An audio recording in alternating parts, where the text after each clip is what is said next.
Ah voilà, ça y est, me v'là. Bonjour à tous. Est-ce que vous m'entendez? Parce que j'ai l'impression que ça y est, je suis en live, mais il y a eu un petit bug avec ma caméra. Et oui, oui, ça y est, je vois les personnes connectées. Alors, je vous laisse nous rejoindre pour ce live, donc via YouTube et via Facebook. Alors oui, je vois bonjour, bonjour à tous. Bonjour au Québec, effectivement, j'ai vu également. Gwenaël, ah super. Bon, je vous laisse arriver encore 2 minutes, le temps que tout le monde se mette en place. Il n'est pas encore 18h30 pile. Alors oui, très bien. Bon, c'est parfait. Déjà, on m'entend bien.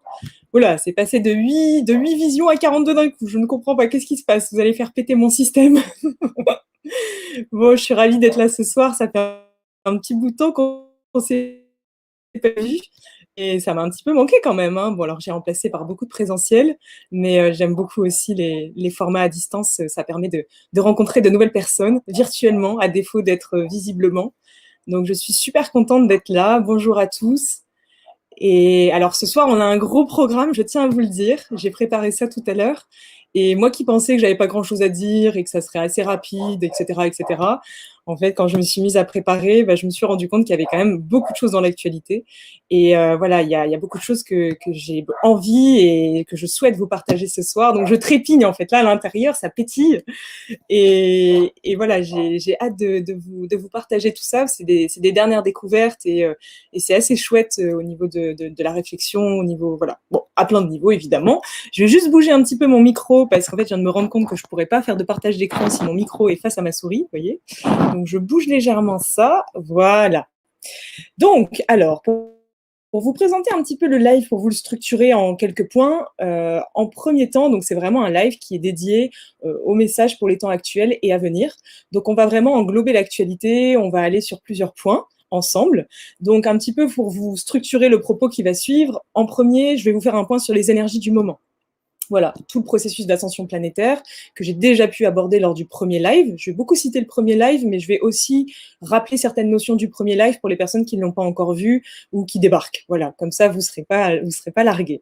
Ensuite, en deuxième point, je vais vous faire un focus sur certains bouleversements énergétiques qui ont eu lieu depuis fin août. Donc, il y a quelque chose d'assez intense qui s'est produit sur Terre à la fin du mois d'août. On en sentait déjà les précurseurs, on en sentait déjà les signes avant-coureurs il y a un petit bout de temps, mais ça s'est vraiment manifesté fin août, début septembre. Donc, c'est vraiment très, très récent. Donc, ça, je vous le garde pour tout à l'heure. Et ensuite, je vous parlerai de comment rester centré et conscient dans cette période, en fait. Comment ne pas tomber dans l'agitation et rester justement centré dans le cœur. Donc, c'est un sacré programme, ça aussi. Et en dernier, je vous ferai un petit focus sur la notion d'égrégore, de manipulation de masse et de pollution psychique. Donc, vous verrez, ça permettra d'y voir un peu plus clair et peut-être de pointer du doigt certains pièges dans lesquels on peut facilement tomber et qui peuvent nous absorber. Donc voilà, on verra ça ensemble. Donc c'est un gros programme. Et suite à ça, il y aura un échange avec des questions-réponses.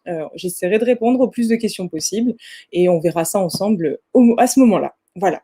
Donc, j'aimerais commencer par quelques minutes où on va fermer les yeux, se rassembler quelques instants pour venir, voilà, tous ensemble un peu s'aligner par rapport à tout ce que je vais dire, qui sera plus entendable si vous vous recentrez à l'intérieur de vous, à l'intérieur de votre cœur, plutôt que si vous êtes... euh, Oh, attendez, j'ai l'impression que... It looks like... Ah oui, d'accord. J'ai l'impression que le stream n'est plus disponible sur Facebook. Est-ce que c'est le cas? Est-ce que je suis toujours en ligne sur Facebook? Ouais, bon. Écoutez, j'ai un message comme quoi il y a un problème sur Facebook, mais bon, a priori, bon.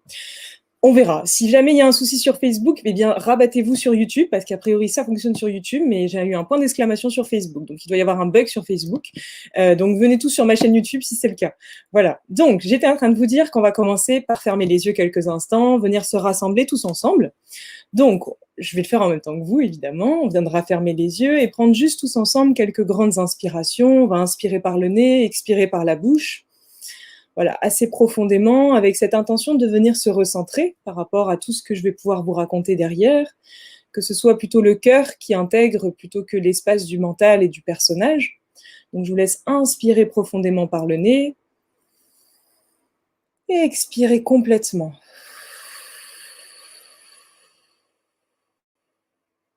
Voilà, encore.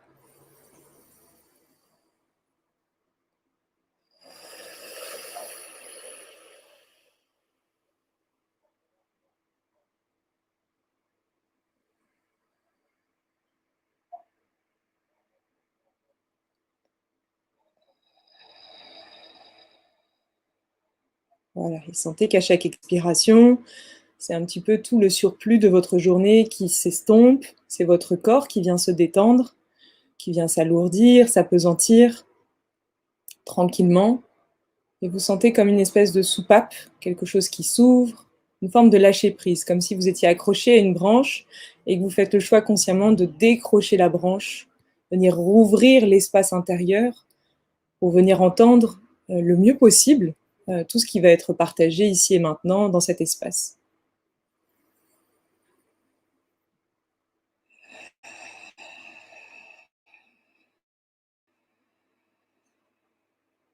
Super. Et puis tranquillement, on viendra rouvrir les yeux et on viendra débuter. Voilà. Donc je vais faire une longue tirade au début qui est un petit peu longue. Je vais vous inviter à suivre pendant tout le temps où je parle. Si jamais il y a des questions, il y a des choses qui vous viennent, notez-les, parce qu'à la fin du live, il y aura un temps pour les questions. Donc n'hésitez pas à les noter et à les poser au moment où je vous dirai maintenant c'est le temps de poser vos questions. Comme ça, on a toutes les questions au même endroit et on n'a pas besoin de remonter toutes les conversations. Et avant de débuter ce propos, je voulais également vous dire que tout ce que je vais dire est évidemment soumis à votre libre arbitre. Je ne prétends pas détenir la vérité. Je suis comme vous, sur le chemin de l'évolution, avec tout ce que ça implique, hein, ces hauts et ces bas, ces rebondissements. Et qu'en ce sens, voilà, c'est quelque chose que je souhaite vous transmettre, que je souhaite transmettre à travers un prisme qui est le mien, et qui n'est pas une valeur universelle. Donc, je vous invite vraiment à prendre ce qui est bon pour vous et à laisser le reste, tout simplement. À partir du principe que c'est vraiment depuis cet espace du cœur que je transmets tout ça, et que si c'est à prendre, c'est à prendre, et si c'est à laisser, c'est à laisser, et qu'il n'y a pas de problème avec ça, en fait. Donc voilà, ouvrez votre cœur plutôt que ouvrir vos oreilles, ouvrez les oreilles du cœur, et laissez-vous tranquillement bercer par tout ce que j'ai à vous dire. Voilà, donc en premier temps, en guise d'introduction, j'aimerais un petit peu vous rappeler ce dont j'ai déjà pu parler dans le premier live, mais qui est toujours d'actualité. C'est un petit peu l'état des lieux dans lequel on vit en ce moment sur Terre. Donc, il faut savoir que, pour rappel, tous les 25 920 ans, la Terre fait une rotation complète sur elle-même. Donc, on est dans la galaxie, hein, vous imaginez, le système solaire. La Terre fait un voyage à 360 degrés à travers la galaxie tous les 25 920 ans. Donc ça, c'était un petit peu le gros sujet de discussion du précédent live. Et je vous disais que ces 25 920 ans sont divisés en plusieurs périodes qui sont alignées sur des signes astrologiques. Donc, dans le calendrier maya, ils vont vous parler de différentes choses. Dans le calendrier égyptien, dans les différentes traditions, ils vont vous parler de différents calendriers. Ce que j'aimerais ici vous dire, c'est que à l'heure actuelle, depuis 2012, on vit une période de transition. Donc, c'est la fin de l'ère du poisson. Hein, c'est la fin de cette ère du poisson pour transiter progressivement vers l'ère du Verseau. Mais c'est aussi ce que les hindous appellent Kali Yuga. Donc, c'est la fin de Kali Yuga. Pour les hindous, le calendrier ils appellent ça un yuga. Donc 25 920 ans, c'est un yuga, et c'est divisé en 4 yugas. Il faut savoir qu'il y a 2 yugas qui sont ascendants et 2 yugas qui sont descendants. On retrouve la même chose avec l'ère du poisson, l'ère du Verseau et tous les signes astrologiques. Et ce qu'il faut comprendre, c'est que l'ère du poisson, qu'on est en train de terminer pour basculer tranquillement vers l'ère du Verseau, c'est la fin de ce Kali Yuga. Et donc, c'est la fin de ces 2 cycles descendants. Et donc, ça va être le début de l'âge d'or. Donc, on est dans la transition entre la fin du cycle qui descend et le début de cet âge d'or. Et cette transition, bien évidemment, est assez intense. Voilà. Donc ça, c'est pour un petit peu vous dépeindre le tableau actuel qu'on vit sur Terre à l'échelle planétaire. Hein, tout le monde est inclus dans cette échelle. Il n'y a pas de personne à qui cela échappe. C'est pour tout le monde pareil. Et donc, ce que je veux vous dire par là, c'est que cette fin de Kali Yuga, dans la Bible ou dans le nom biblique, hein, on est principalement tous d'un héritage plutôt judéo-chrétien, on va dire, on appelle ça la fin des temps. La fin des temps, l'apocalypse, le temps des révélations, si vous préférez. Donc, il y a ceux qui, en 2012, nous disaient que ça allait être la fin du monde. Eh bien, je dirais plutôt que c'est la fin d'un monde. Effectivement, c'est la fin d'un monde et l'émergence d'un nouveau monde, d'un nouveau paradigme. Donc, cette fin des temps, cet apocalypse, c'est un temps de révélation. C'est là où vraiment certaines choses vont être révélées à l'être humain pour lui permettre de changer d'état, tout simplement. Passer d'un état plutôt descendant à un état plutôt ascendant. Donc, la Terre va suivre effectivement ce mouvement. Et donc, ce qu'il faut comprendre, c'est que je parle souvent de ce qu'on appelle la résonance de Schumann. Pour rappel, la résonance de Schumann, c'est la fréquence de la Terre. Donc, on est bien tous d'accord que nous sommes incarnés sur la Terre. Voilà, donc ça c'est OK. On appelle la Terre, on l'appelle aussi Gaïa. Donc, cette Terre, il faut l'envisager comme une conscience. Donc, c'est assez clair que la nature, c'est vivant, les éléments, c'est vivant, les gens, c'est vivant, tout est vivant. Eh bien, la Terre, c'est également un écosystème qui est vivant. Donc, cette Terre, Gaïa, on va l'envisager dans ce live sous la forme d'une conscience, un être vivant, orchestré, organisé et qui évolue. Donc, il faut s'imaginer que pendant plusieurs milliers d'années, hein, parce qu'il faut s'imaginer que ça fait un petit peu de temps quand même, eh bien, Gaïa était, on va dire, au stade de la petite enfance. Voilà. On va dire que voilà, ce stade de la petite enfance, c'était comment? Eh bien, Gaïa, c'était comme un petit enfant. Et puis, de par différentes raisons, notamment la place que la Terre est en train de prendre au niveau de la galaxie, donc dans le système solaire, mais au sens le plus large dans la galaxie, eh bien, les fréquences que reçoivent cette Terre en ce moment évoluent. Et donc, ça pousse, c'est comme si vous, en tant qu'être humain, vous étiez un bébé et que dans le cycle de l'évolution, il y a un moment, il faut devenir un petit enfant, puis passer l'adolescence, la crise d'adolescence, l'âge un peu supérieur. Eh bien, c'est un peu comme si Gaïa était en train de faire exactement la même chose. Elle est en train de passer du stade de la petite enfance, enfin, déjà du bébé, au stade de la petite enfance, et je dirais qu'aujourd'hui, on est un petit peu dans la crise préadolescente, quoi, vous voyez. Donc, Gaïa évolue et cette évolution se mesure. Elle se mesure grâce à la résonance de Schumann. Donc la résonance de Schumann, on peut appeler ça la fréquence harmonique de la Terre. Quelque part, c'est l'onde électromagnétique émise par la Terre. Donc, comme je le disais dans le précédent live, nous sommes tous vibrations. Nous vibrons tous sur des ondes de fréquence, qu'on le veuille ou non. Ces ondes sont mesurables, sont quantifiables. On utilise l'unité de Bovie pour les êtres humains, mais on va utiliser la résonance de Schumann pour la Terre. Donc tout ça, ça se mesure. Hein. Il y a des personnes, des spécialistes dans le domaine. Et donc, on va aller mesurer ces différentes fréquences. Et qu'est-ce qu'on se rend compte? C'est que depuis des milliers d'années, la fréquence de la Terre n'a pas bougé. Elle est à peu près à 7,83 Hz. Donc, on va mesurer en Hz ces fréquences, d'accord? Et qu'est-ce qui se passe depuis 2012? Eh bien, depuis 2012, c'est un bordel. C'est-à-dire, la fréquence de la Terre change. Alors, l'énergie qui descend sur la Terre reste la même, la typologie de fréquence reste la même, mais la variation de la fréquence augmente. 1 Hertz égale, attendez, je l'ai noté, égale 1 cycle par seconde. Donc, vous imaginez bien 1 Hertz, 1 cycle par seconde, donc 7,83 Hertz, 7,83 cycles par seconde. Donc, vous imaginez bien que plus on va monter en Hertz, plus on va avoir de cycles par seconde. Donc, plus l'énergie va être densifiée quelque part, va être importante. La masse d'énergie qui descend va être forte. Et puisque nous sommes incarnés sur cette Terre, eh bien, en tant qu'être également sensible, doté de certaines vibrations, on va bien évidemment sentir ces mouvements vibratoires. Donc, dans un premier temps dans ce live, je vais vous parler de ces changements qui sont subtils à la base, mais qui sont quantifiables et mesurables, et qui se manifestent dans le réel, et qui sont à l'origine sous-jacente de pas mal de comportements et d'événements dans l'actualité actualité concrète qu'on est en train de vivre sur Terre. Donc, ce que je tiens à vous dire aujourd'hui, c'est que ce qu'il faut comprendre, c'est que quand cette résonance de Schumann, elle va changer, qu'est-ce que ça va produire concrètement? Eh bien, il faut imaginer que l'onde électromagnétique de la Terre change. Puisque nous sommes tous des ondes, nos ondes vont se modifier. Et quel est le meilleur conductible, le meilleur conducteur pour faire changer l'onde d'un élément? Eh bien, c'est l'eau. Et les êtres humains sont quoi? Sont composés environ à 60-70% d'eau. Donc, qu'est-ce qui va se passer concrètement? Eh bien, vu que la fréquence de la Terre va changer, la structure de l'eau à l'intérieur de nous va changer également. Et donc, l'être à l'intérieur de nous, tout notre être, va progressivement changer. Et donc, la résonance de Schumann va avoir une incidence sur nos corps, à la fois sur l'eau qui est dans nos corps, mais aussi sur la structure biologique de nos corps. Et quelle est la structure biologique qui régit les êtres humains si ce n'est que l'ADN? Donc ce qu'il faut comprendre, c'est que l'ADN, on a 12 brins d'ADN. Aujourd'hui, sur Terre, la majorité des gens sur Terre ont 3 à 4 brins d'ADN qui sont actifs. Avec l'augmentation des résonances, avec l'augmentation de la fréquence de la Terre, eh bien ça induit un changement au niveau ADN, donc au niveau biologique, au niveau de l'être humain concrètement. Donc, tous ces effets, bien sûr, à terme, l'idée, c'est de venir activer ces brins d'ADN pour activer un certain seuil de conscience, j'y reviendrai plus tard, mais avant de bénéficier de tous les aspects positifs de l'augmentation vibratoire, eh bien, on passe par quelques effets secondaires. Donc, je vous ai déjà fait une vidéo sur ce sujet, sur les effets secondaires de la montée vibratoire, de l'ascension planétaire. Je vais juste les rappeler avant de vous exposer ce que je vais vous dire derrière. Comme ça, vous pourrez mettre en relation ce que vous êtes en train de vivre avec ce que je viens de vous dire. Donc, les effets secondaires de la montée vibratoire de Gaïa, donc de la montée de la résonance de Schumann, c'est quoi? C'est les maux de tête, les migraines, les vertiges, les nausées, les difficultés à respirer, les difficultés à se concentrer, la confusion, la fatigue extrême, l'épuisement, l'insomnie, les troubles du sommeil, les rêves, les cauchemars, des nuits à n'en plus finir, des symptômes un petit peu pseudo-grippaux. Vous voyez, on va avoir d'un seul coup un gros coup de fièvre ou très mal à la gorge.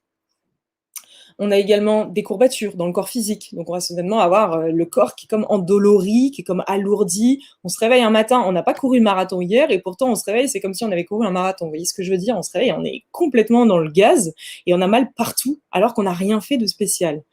Également, donc, les acouphènes. J'ai eu beaucoup de questions de personnes un peu du monde entier me demandant si les acouphènes étaient normaux. Eh bien oui, ça grésille dans vos oreilles puisque la fréquence change. Donc, littéralement, on l'entend dans l'oreille. Donc, tous nos sens évoluent. Le goût change, le toucher change, l'espace depuis lequel on entend change. Il y a des acouphènes, ça grésille. On a également des douleurs dentaires, des chocs thermiques. Alors oui, d'un seul coup, on va avoir très chaud et l'instant d'après, très froid, sans aucune raison à part entière. Et enfin, qu'est-ce qu'on pourrait dire aussi? Oui, c'est comme des délocalisations de la conscience, c'est-à-dire des gros étourdissements. Vous voyez, vous êtes en train de conduire sur l'autoroute, et d'un seul coup, vous buguez. Vous voyez, vous buguez. Alors, vous êtes toujours en train de conduire, vous êtes toujours sur l'autoroute, mais c'est comme si d'un seul coup, il y a quelque chose d'autre qui avait conduit à votre place. Vous voyez, la conscience se délocalise. J'y reviendrai plus tard. C'est un peu plus subtil à expliquer. Donc, tout ça, ce sont des effets secondaires de la montée vibratoire. Alors, ce qu'il faut vraiment entendre, et ce que je tiens vraiment à vous dire, c'est qu'il ne faut pas se dire « Ah bah ok, bah si je me sens comme ça, c'est parce qu'il y a une montée vibratoire. » Non, c'est pas ça du tout. Si vous vous sentez comme ça, c'est parce que vous résistez à la montée vibratoire. Et c'est totalement différent. Parce que la montée vibratoire en soi est quelque chose de positif. On est dans un changement d'air, on est en train de changer d'air et de changer de système de croyance, de système de pensée, de vibration. Donc évidemment, tout ce qui était aligné sur la vibration d'avant est en train d'être mis au tapis pour changer d'espace vibratoire et donc créer un nouvel espace de croyance, des nouveaux systèmes de pensée, des nouveaux systèmes aussi sociétaux, des choses comme ça. Donc on est dans cette transition. Et il y a des personnes qui disent « Oui, mais moi, si je me sens comme ça, c'est à cause des montées vibratoires. » Mais non. Si tu te sens comme ça, c'est parce que tu résistes à la montée vibratoire. Parce que la montée vibratoire, en soi, si on n'y résiste pas, on n'a pas tous ces symptômes. Ou même si on les expérimente dans la joie. Parce qu'en fait, on sait que c'est en train de nous conduire vers quelque chose qui va nous élever et pas quelque chose qui va nous tapisser. Donc, je vous invite d'ores et déjà à ouvrir cette petite lorgnette de conscience et de vous dire que si vous ressentez tous ces symptômes, eh bien, c'est positif, en fait. C'est extrêmement positif. C'est comme si, vous voyez, je prends toujours l'image du tuyau d'arrosage. C'est comme si vous faites 50 nœuds sur un tuyau d'arrosage et puis vous allumez l'arrosage tout doucement. Vous voyez, 7,83 Hz. On ouvre tout doucement. Bah, qu'est-ce qui se passe? Le temps que l'eau passe à travers tous les petits nœuds, il va couler quelques petites gouttes toutes les minutes. Vous voyez, il n'y a pas tellement de pression là-dedans. Mais qu'est-ce que fait la Terre en ce moment? Elle te dit, ouais, bah en fait, non, ça c'était avant. Maintenant, moi, j'ouvre le robinet à fond. Puisque tu es sur la terre, tu n'as pas le choix, en fait, je te l'ouvre. Donc, je t'ouvre ton robinet, et puis c'est à toi de gérer avec les nœuds. Donc, en fait, une grosse pression d'eau passe dans tous ces petits nœuds, et avant, ça coulait tranquillement, on arrivait à le gérer, mais sauf que là, avec la pression dans le nœud, il éclate, et puis on sent une tension, quelque chose qui est fort, une résistance, quelque chose qui appuie et qui fait mal. Eh bien, c'est exactement ça, la résistance. Et donc, au fur et à mesure que cette pression va augmenter, eh bien, la douleur va augmenter. Jusqu'au jour où, en fait, on va se dire, mais en fait, ce nœud, mais j'accepte de le dénouer. Vous voyez? Donc, cette montée vibratoire en ce moment n'est qu'un indicateur pour nous permettre de voir à l'intérieur de nous les espaces qu'il faut dénouer. Donc, c'est extrêmement positif. Voyez. Donc, qu'est-ce qui s'est passé récemment dans l'actualité et qui est très intéressant au regard de tout ce que je viens de vous dire? Je vais vous faire un petit partage d'écran. Alors, et soyez indulgents par rapport à mes capacités en informatique. Je vais essayer de vous faire un partage d'écran plutôt pour vous montrer quelque chose d'actuel. Alors, voici ce qui s'est passé récemment. Je vous partage ceci. Est-ce que c'est bien partagé? Oui.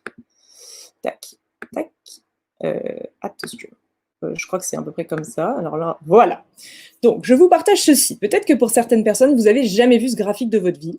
Ici, c'est la résonance de Schumann. Donc, c'est ce dont je vous parle depuis très longtemps, mais j'ai tellement de questions sur comment ça se mesure, où est-ce qu'on trouve l'information. Donc, suite à ce live, je vous mettrai en lien l'endroit où on voit la résonance de Schumann en live. D'accord?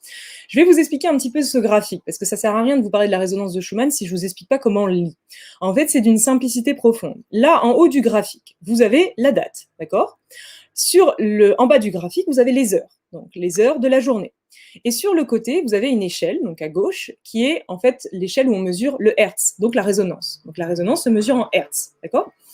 Ensuite, vous avez un code couleur. Donc, vous avez plusieurs couleurs sur le graphique. Ce qu'il faut que vous compreniez, c'est que les couleurs ont différentes, ne veulent pas toutes dire la même chose. Donc, la couleur bleue, c'est la faible puissance. Vous voyez? Donc, la résonance de Schumann, c'est la mesure de l'énergie de la Terre, d'accord? De l'onde électromagnétique de la Terre.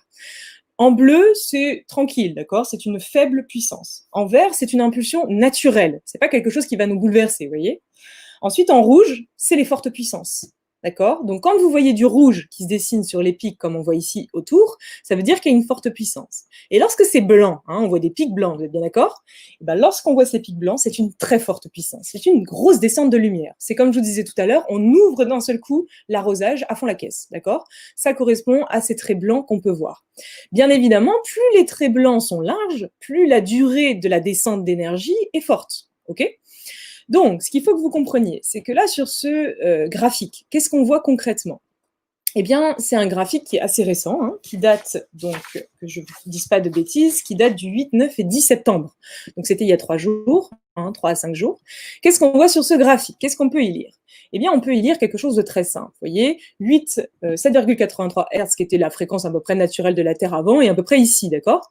Eh bien, qu'est-ce qu'on voit? On voit des grandes bandes blanches à plusieurs endroits. Ce sont des pics vibratoires, c'est ce qu'on appelle, voilà, des montées vibratoires de la Terre. Et donc, qu'est-ce qu'on peut remarquer? C'est que ça va carrément en dehors du graphique. Vous voyez, l'échelle, je ne sais plus jusqu'à combien elle va, mais ça descend encore plus bas que l'échelle du graphique.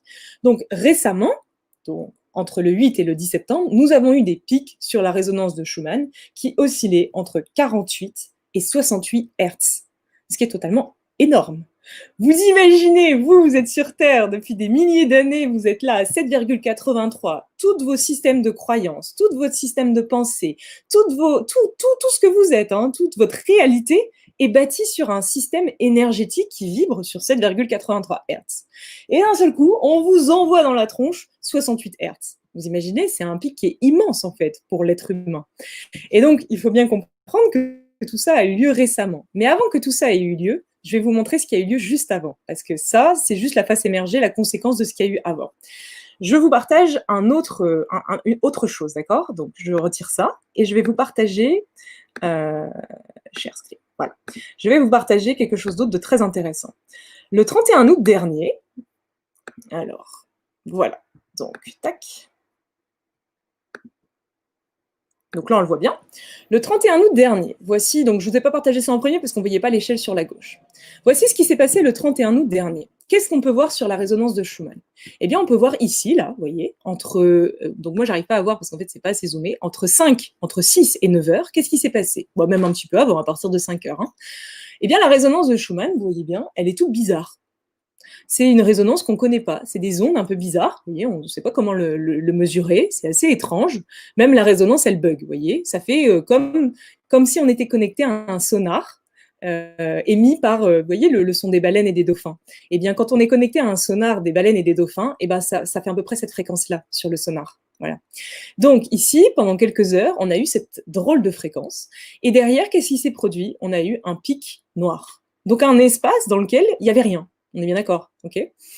Donc, c'était assez interloquant parce qu'il y avait déjà eu, avant ça, quelques signes précurseurs. Il y avait déjà eu quelques bandes noires avant celle du 31 août, mais celle du 31 août, elle a été précédée de ces ondes un peu étranges, qui ressemblent un petit peu à des ondes de sonar de dauphin, comme je vous disais. Et donc, voilà ce qui s'est passé le 31 août. Donc, moi, quand j'ai vu ça, je me suis bien évidemment, j'ai été interpellée par tout ça. Avant de le voir, je l'ai ressenti. Et je me suis dit, oh là, il se passe un truc, je ne sais pas quoi exactement, mais attendons un petit peu, on va y voir plus clair dans les jours qui viennent. Et voici ce qui s'est passé dans les jours qui viennent. Je vous partage un autre écran, donc c'est reparti. Je vais vous partager cette fois-ci, tac, ce qui s'est passé plus récemment, et ce qui vient mettre en lumière ce que je suis en train de faire. Voici ce qui s'est passé plus récemment. Le 2 septembre, donc un petit peu après, donc le 31 août, on a eu d'abord cette légère dissonance, et le 2 septembre, voilà ce qui se passe.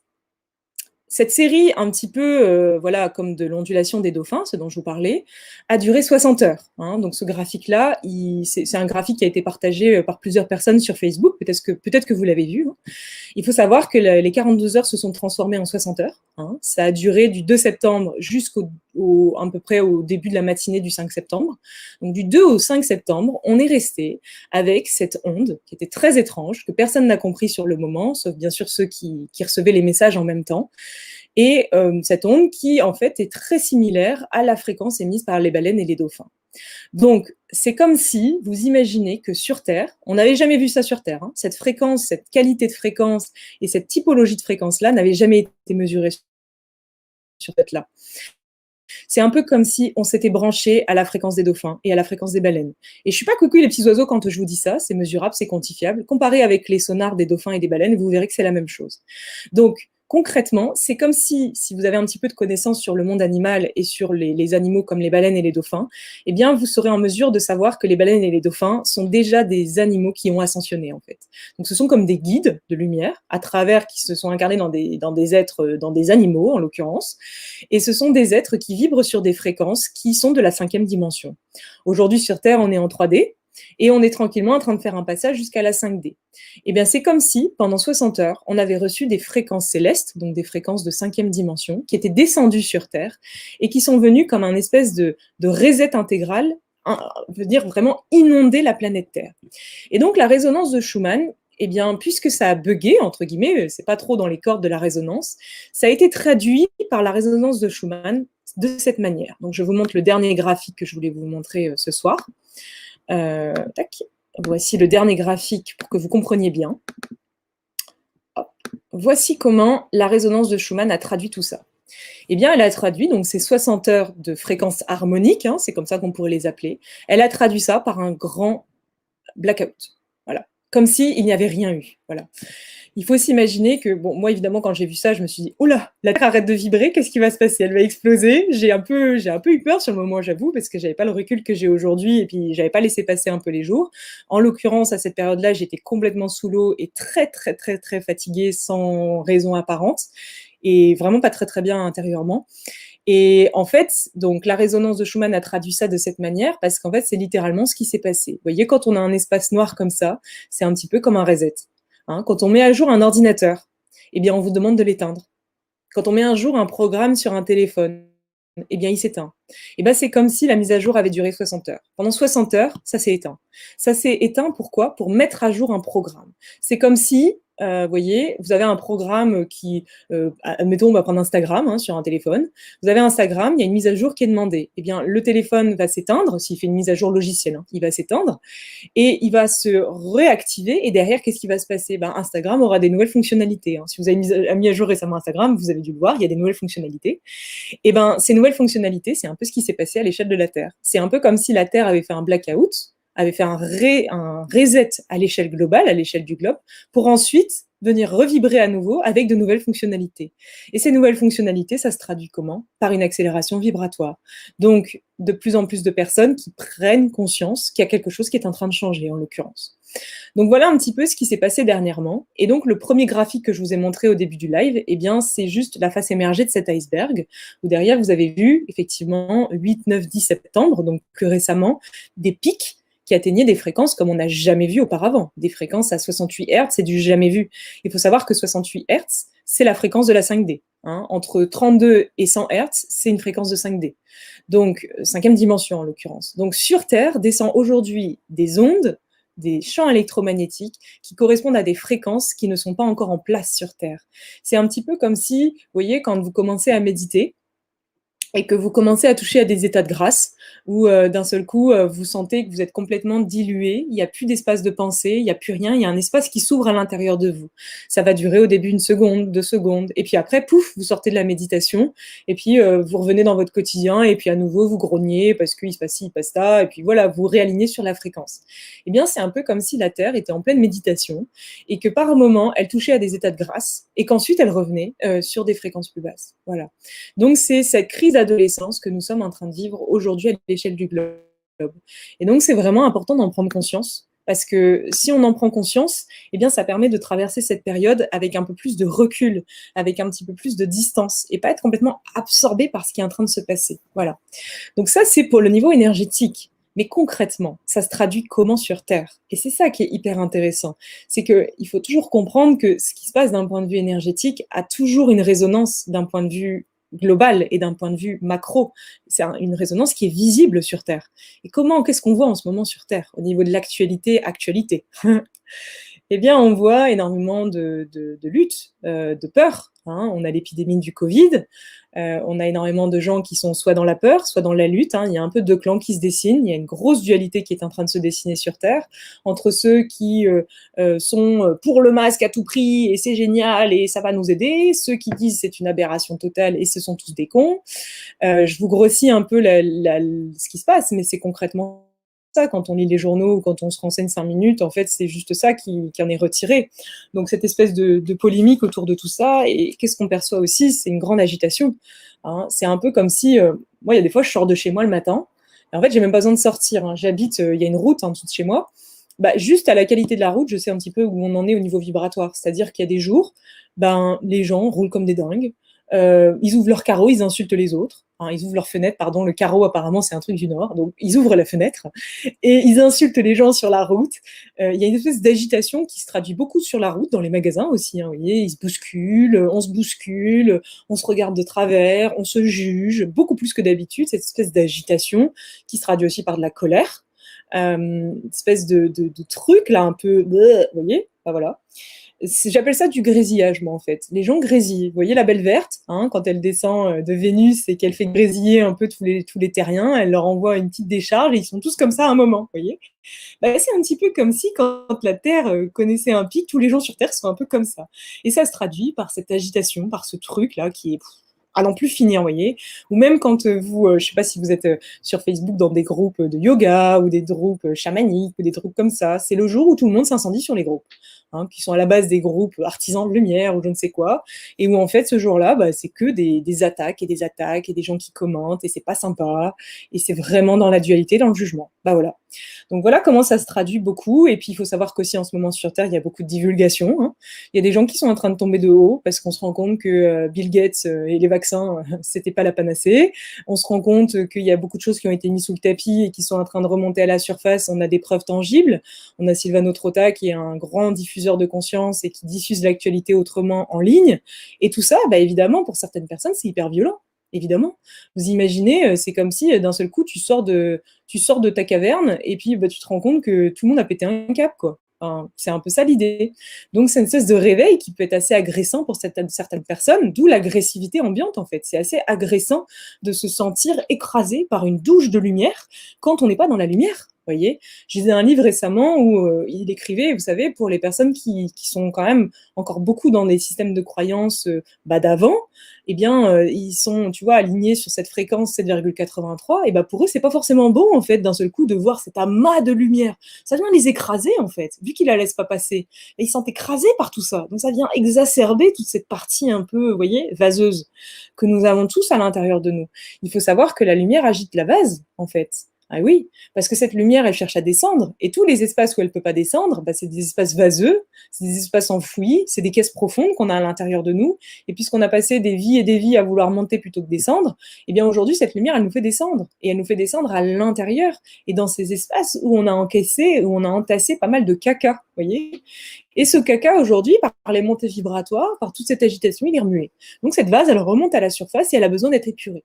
Et donc il y a ceux qui ont conscience de ça et qui commencent cette épuration, et il y a ceux qui ne veulent pas et qui ont décidé que non, en fait, ils résisteraient et ils lutteraient face à tout ça. Donc moi, évidemment, le message que j'ai envie de vous dire, c'est arrêtez de lutter, hein, parce qu'en fait, on ne peut pas lutter contre un processus qui est cosmique. Enfin, voilà, c'est déjà, d'un certain point de vue, ce qui se passe sur Terre, l'actualité sur Terre, c'est juste la face émergée d'un iceberg dont les résonances, dont les causes sont bien plus profondes et elles sont énergétiques et cosmiques. C'est bien évidemment la période dans laquelle on vit qui crée toute cette agitation. Donc, à quoi ça sert de lutter contre l'agitation? À quoi ça sert de rentrer dans une lutte contre telle ou telle personne qui pense comme ci ou comme ça, et moi je pense pas comme ci et comme ça, donc du coup c'est un con? Bah ça sert à rien, parce qu'en fait c'est un processus beaucoup plus profond qui est en train de se dessiner sur Terre. Donc voilà un petit peu quelques clés déjà. C'est vraiment la question en grand 3 de comment rester centré, aligné face à tout ça. Parce que j'ai bien conscience, moi aussi je suis là sur Terre avec vous, hein. On est tous là, donc on vit tous la même chose. Et je tiens à vous dire que je n'habite pas dans la forêt. Donc évidemment, dans les centres-villes, c'est un peu moins sympa qu'en zone périurbaine et en campagne, hein. Donc on constate tous les jours cette agitation, on constate tous les jours cette méchanceté, ce côté un peu sombre de la face, vous voyez, qui s'exprime et qui prend quand même beaucoup de place sur Terre en ce moment. Mais ce que je tiens à vous dire, c'est qu'il faut avoir une certaine posture de détachement par rapport à tout ça. Comment rester centré par rapport à tout ça, si ce n'est qu'en se détachant? Se détacher, ça ne veut pas dire ne rien faire. Se détacher, c'est juste arrêter de projeter sa vision sur les autres. Voilà. Arrêter de projeter sa vision sur les autres. Moi, puisque je crois que les masques, c'est nul, du coup, tous les gens qui portent un masque, bah, ils sont nuls. Moi, puisque je crois que les enfants, en portant des masques à l'école, ça va les tuer, bah, du coup, tous les gens qui laissent les enfants à l'école, eh ben, c'est tous des nazes. Je projette ma vision sur les autres. Et qu'est-ce que je fais quand je fais ça? C'est totalement insupportable de faire ça. Qu'est-ce que je fais quand je fais ça? Eh ben, en fait, il y a moi et les autres. Je suis séparée. Donc, il y a moi et il y a l'autre. Je suis séparée. Il y a une séparation entre moi et l'autre. Et vous croyez vraiment que c'est comme ça qu'on va faire évoluer la Terre? Honnêtement, je ne pense pas. Hein. En fait, c'est même pas que je ne le pense pas, c'est que je suis intimement pas convaincue que c'est comme ça. Donc aujourd'hui, on nous demande plutôt l'inverse. Rester centré, ça veut dire quoi? Être centré. Être centré, c'est être dans le cœur. Est-ce que le cœur émet un jugement ou une dualité par rapport à quoi que ce soit ou à qui que ce soit? Eh ben non, en fait. Le cœur, il englobe la totalité. Mais comment est-ce qu'on englobe la totalité quand la totalité nous dérange ou quand la totalité nous exacerbe ou qu'on semble que c'est pas bien, il y a quelque chose qui va mal tourner, qu'ils sont tous en train de nous tuer, etc. La lutte. Et ben comment est-ce qu'on sort de tout ça? Eh ben c'est en ayant la foi. Voilà. C'est en ayant la foi. En fait, c'est toujours le même principe. C'est tant que tu es dans ta grotte de Platon, tu vois, l'allégorie de la caverne de Platon. Tant que tu es dans ta grotte et que tu vois que les murs de la grotte, tout ce qui est projeté sur le mur en face de toi, tu penses que c'est la réalité. Donc évidemment, cette réalité, elle est insupportable. En l'occurrence, en ce moment, elle est insupportable, la réalité qu'on nous projette sur les écrans. Hein, c'est vraiment un truc, bon voilà, on a l'impression qu'on va jamais en sortir, quoi. Donc évidemment, tant qu'on est piégé dans cette réalité, ben, on a envie de lutter parce que c'est pas normal, parce que c'est injuste, parce que c'est démoniaque, parce que, il y a plein de raisons, hein. Parce qu'on aime nos enfants, parce que ceci, parce que cela, et parce qu'on veut pas porter de masque. Bon voilà, en plus. Mais concrètement, ce qu'on voit là, c'est la caverne. La foi, c'est quoi? C'est de sortir de la caverne et de voir que dans cette caverne, il y a un jeu qui est en train de se produire. Et qu'en fait, si tu prends un peu de hauteur, tu te rends compte que ce jeu, bah, c'est juste un jeu qui doit avoir lieu. Parce qu'en fait, c'est dans la logique des choses. C'est souvent quand je dis souvent la même chose, mais quand tu ouvres un livre, tu vois, aujourd'hui, toi, dans ton incarnation, tu as accès à 2 pages de ton livre. Hein. Le livre, c'est ton âme. C'est toutes les incarnations que tu peux avoir sur Terre et ailleurs, d'accord? Tout ton processus d'incarnation, tout ton bagage karmique. Toi, tu as aujourd'hui accès à 2 pages. Et tu penses que ces 2 pages-là, c'est ta vie, tu vois, c'est toute ta vie. Mais en fait, tu as oublié que ces 2 pages-là, bah, c'est la page 81-2 du chapitre 360, et qu'en fait, ça fait partie d'un grand livre qui compte des milliards de chapitres, et qu'en fait, bah, tant que tu vois que le chapitre, bah, tu es là dans ton chapitre en train de lutter, tu sais, ouais, attends, je vais trouver la solution du chapitre, machin, machin. Alors qu'en fait, si tu dézoomais 30 secondes et si tu sortais de ta caverne, tu te rendrais compte que le livre, il est immense, et qu'en fait, il y a je sais pas combien de pages, qu'en fait, tu es en train de lutter sur une page comme la mouche qui lutterait sur le carreau pour sortir dehors, et c'est exactement la même chose. Sauf que si tu dézoomes et que tu prends de la hauteur et que tu commences à avoir foi dans le plan avec un grand P, donc le plan divin sur Terre, il y a un plan sur Terre. Hein, on n'est pas juste là pour s'entretuer. Enfin, quoique, il y a un plan sur Terre. Bah, si tu arrives à dézoomer suffisamment pour percevoir ce plan, bah, tu n'es plus dans la lutte. Parce que tu as conscience que justement, tout cela fait partie du plan et que tout ce qui est en train de se passer en ce moment, ça sert le plan, d'un certain point de vue. Mais puisque toi, tu es dans ta caverne et que tu vois les ombres qui sont projetées sur la caverne en pensant que c'est la réalité, et ben, tu n'as pas conscience du plan. Et puisque tu n'as pas conscience du plan, tu es piégé dans le jeu. Et puisque tu es piégé dans le jeu, tu es dans le jugement. Et puisque tu es dans le jugement, tu es dans le personnage. Hein, le personnage. Hein, alors, le sauveur, le maître, le courageux, le personnage de la mère de famille ou du père de famille qui veut sauver la planète, le personnage de l'écolo, le personnage du perfectionniste, la tour de contrôle. Bon voilà, il y a 1001 facettes de notre ego qui s'expriment en ce moment. Et ben puisqu'on est tous dans nos grottes, et ben on est dans les personnages. Mais c'est pas comme ça qu'on reste centré aligné, parce que quand on est dans le personnage, du coup, on est dans la lutte. Et dans cette lutte, et ben on lutte. Et cette lutte, ce qu'il faut que vous compreniez, c'est que ça va alimenter justement exactement le contraire de ce que vous voulez faire. Donc en pensant divulguer un message positif, en pensant, vous voyez, c'est comme la bonne réunion de famille, vous voyez, il y a toujours ceux de ta famille qui sont d'accord et ceux de ta famille qui sont pas d'accord. Toi, tu es végétarien et ceux de ta famille, ils comprennent pas pourquoi tu es végétarien. Donc toi, tu es persuadé qu'être végétarien, c'est la clé parce que manger des cadavres, c'est pas ton truc. Mais voilà, toi, tu es face à des gens dans ta famille qui continuent comme ça. Mais tu peux pas toute ta vie être là, non, moi je suis végétarien parce que si, parce que ça, parce que ça. Parce que si tu fais ça, c'est moi, je suis, et toi, tu es différent. Donc je suis séparé de toi. Mais puisque je suis séparée de toi, eh ben, je ne suis pas dans l'amour, en fait. Je suis pas dans la compassion. Et en fait, ça me fait du mal d'être comme ça. Tu vois, ça me rend triste. Ça me fait de la peine. Bah, c'est exactement ce qui se passe en ce moment à l'échelle du globe. Hein. Tout le monde est un peu attristé. Tout le monde est un peu dans ce truc-là. Donc, quel est le message en fait que je cherche à vous faire passer à travers tous ces exemples? Eh bien, c'est un message du cœur. C'est descendre depuis l'espace du personnage, qui est l'ego, donc l'ego, l'identification inconsciente au mental, donc aux pensées, créer un personnage aux multiples visages, donc créer de multiples visages, créer de multiples facettes, de multiples personnages qui sont orchestrés par l'ego. Donc, comment sortir de cet espace? Eh bien, en descendant dans l'espace du cœur. Et comment on sait qu'on est dans l'espace du cœur? Bah, en fait, c'est hyper simple, vous voyez. Comment est-ce qu'on sait qu'on est dans l'espace du cœur? Parce qu'en fait, depuis l'espace du cœur, il n'y a pas de jugement. C'est un espace de neutralité. Hein. Donc, tu n'es pas en train de dire « Ah, mon voisin, c'est un con parce qu'il a tendu sa pelouse ce matin et c'était dimanche et avant 9h, bah, c'est pas autorisé. » quoi. Tu vois? Tu n'es pas dans le jugement d'autrui. Tu constates, oui, ça, tu as le droit, tu constates. Mais tu n'es pas en train de te séparer des gens en permanence. Parce que c'est en fait, sinon, tu peux passer ta vie à te séparer. Donc, la conscience, l'espace du cœur, c'est ça. C'est un espace de non-jugement. C'est un espace de neutralité. Où justement, il n'y a plus cette dualité. Hein, donc il y a moi et les autres. Alors avec ma famille, je me comporte quand même bien parce que bon, il y a quand même un lien familial, mais avec les autres, je m'en fous, tu vois. Ah bah, je vais surtout me sécuriser moi, et puis les autres, hein, ils se débrouillent, quoi, tu vois. Bah ça, c'est pas un espace du cœur. Donc l'espace du cœur, c'est l'espace de non-jugement, c'est l'espace de neutralité. Et ouais, et là j'entends des questions de gens qui me disent ah mais comment tu fais pour pas juger les gens qui se comportent pas bien, les violeurs, les tueurs, les machins, les trucs. Et bah justement, bah c'est ça justement l'épreuve de la Terre, vous voyez. Sur Terre, ce qui est génial, c'est qu'on est tous en chemin, vous voyez. Sinon on serait pas sur Terre, parce que la Terre c'est une terre école. Donc en fait, si c'est l'école, c'est pour apprendre. Donc bah il y a des gens qui apprennent en faisant ça, voilà, c'est tout. Mais quand tu as conscience qu'ils sont en train d'apprendre à travers ça, hein, ils sont en train d'apprendre des leçons ou en train de purger certaines choses. Et bah du coup, tu dézoomes. C'est à nouveau la même chose. Il n'y a que la foi qui fait dézoomer. Donc tant que tu es dedans et que tu es piégé dedans, bah, tu ne peux pas dézoomer. Donc on descend dans l'espace du cœur, espace de non-jugement. Également, qu'est-ce que l'espace du cœur? Bah, c'est l'espace de l'action désintéressée. Tu vois, par exemple, moi récemment, j'étais sur la plage. Je croise une dame et je trouvais ça génial. Donc j'arrive de loin, je vois une dame qui ramasse les plastiques. Il faut savoir que j'habite dans le sud de la France et l'été, c'est un petit peu la pollution land, notamment quand il y a des touristes. Bon, voilà. Donc les locaux ont une petite tendance un peu exacerbée vis-à-vis des touristes et ben elle ramassait les plastiques sur la plage. Donc moi je la vois de loin, je me dis oh c'est trop bien une personne qui ramasse les plastiques, oh, c'est chouette et tout. Si tout le monde pouvait faire ça, vraiment ça évoluerait. Et à mesure que je me rapprochais, je sentais que ce qui émanait de cette femme, c'était pas quelque chose de positif. Et je m'approche d'elle et là elle me parle et elle me dit ah vous voyez tous ces cons de touristes, hein, ils jettent des plastiques partout et c'est vraiment abusé, je suis obligée de nettoyer. Bon, bah alors ça, c'est l'action depuis le personnage, vous voyez. Si la personne, donc la même scène, la personne était juste en train de ramasser sous forme désintéressée, parce qu'en fait, en nettoyant la plage, c'est elle-même qu'elle se nettoie, tu vois. En nettoyant quelque chose, c'est toi que tu nettoies. Voilà. Si tu as conscience de ça, bah tu nettoies, point. Et t'es pas en train de te dire je nettoie parce que un tel a mis un plastique et que c'est pas bien et du coup je lutte, tu vois. Là je lutte. Bah, c'est la même chose avec les masques, hein. C'est exactement pareil. Après, je ne veux pas prendre des exemples trop polémiques parce que ça va nous emmener sur des sphères polémiques et c'est pas le but de ce live. C'est le but plutôt de ramener dans la neutralité. Donc, c'est exactement ça. Donc, comment rejoindre cet espace du cœur?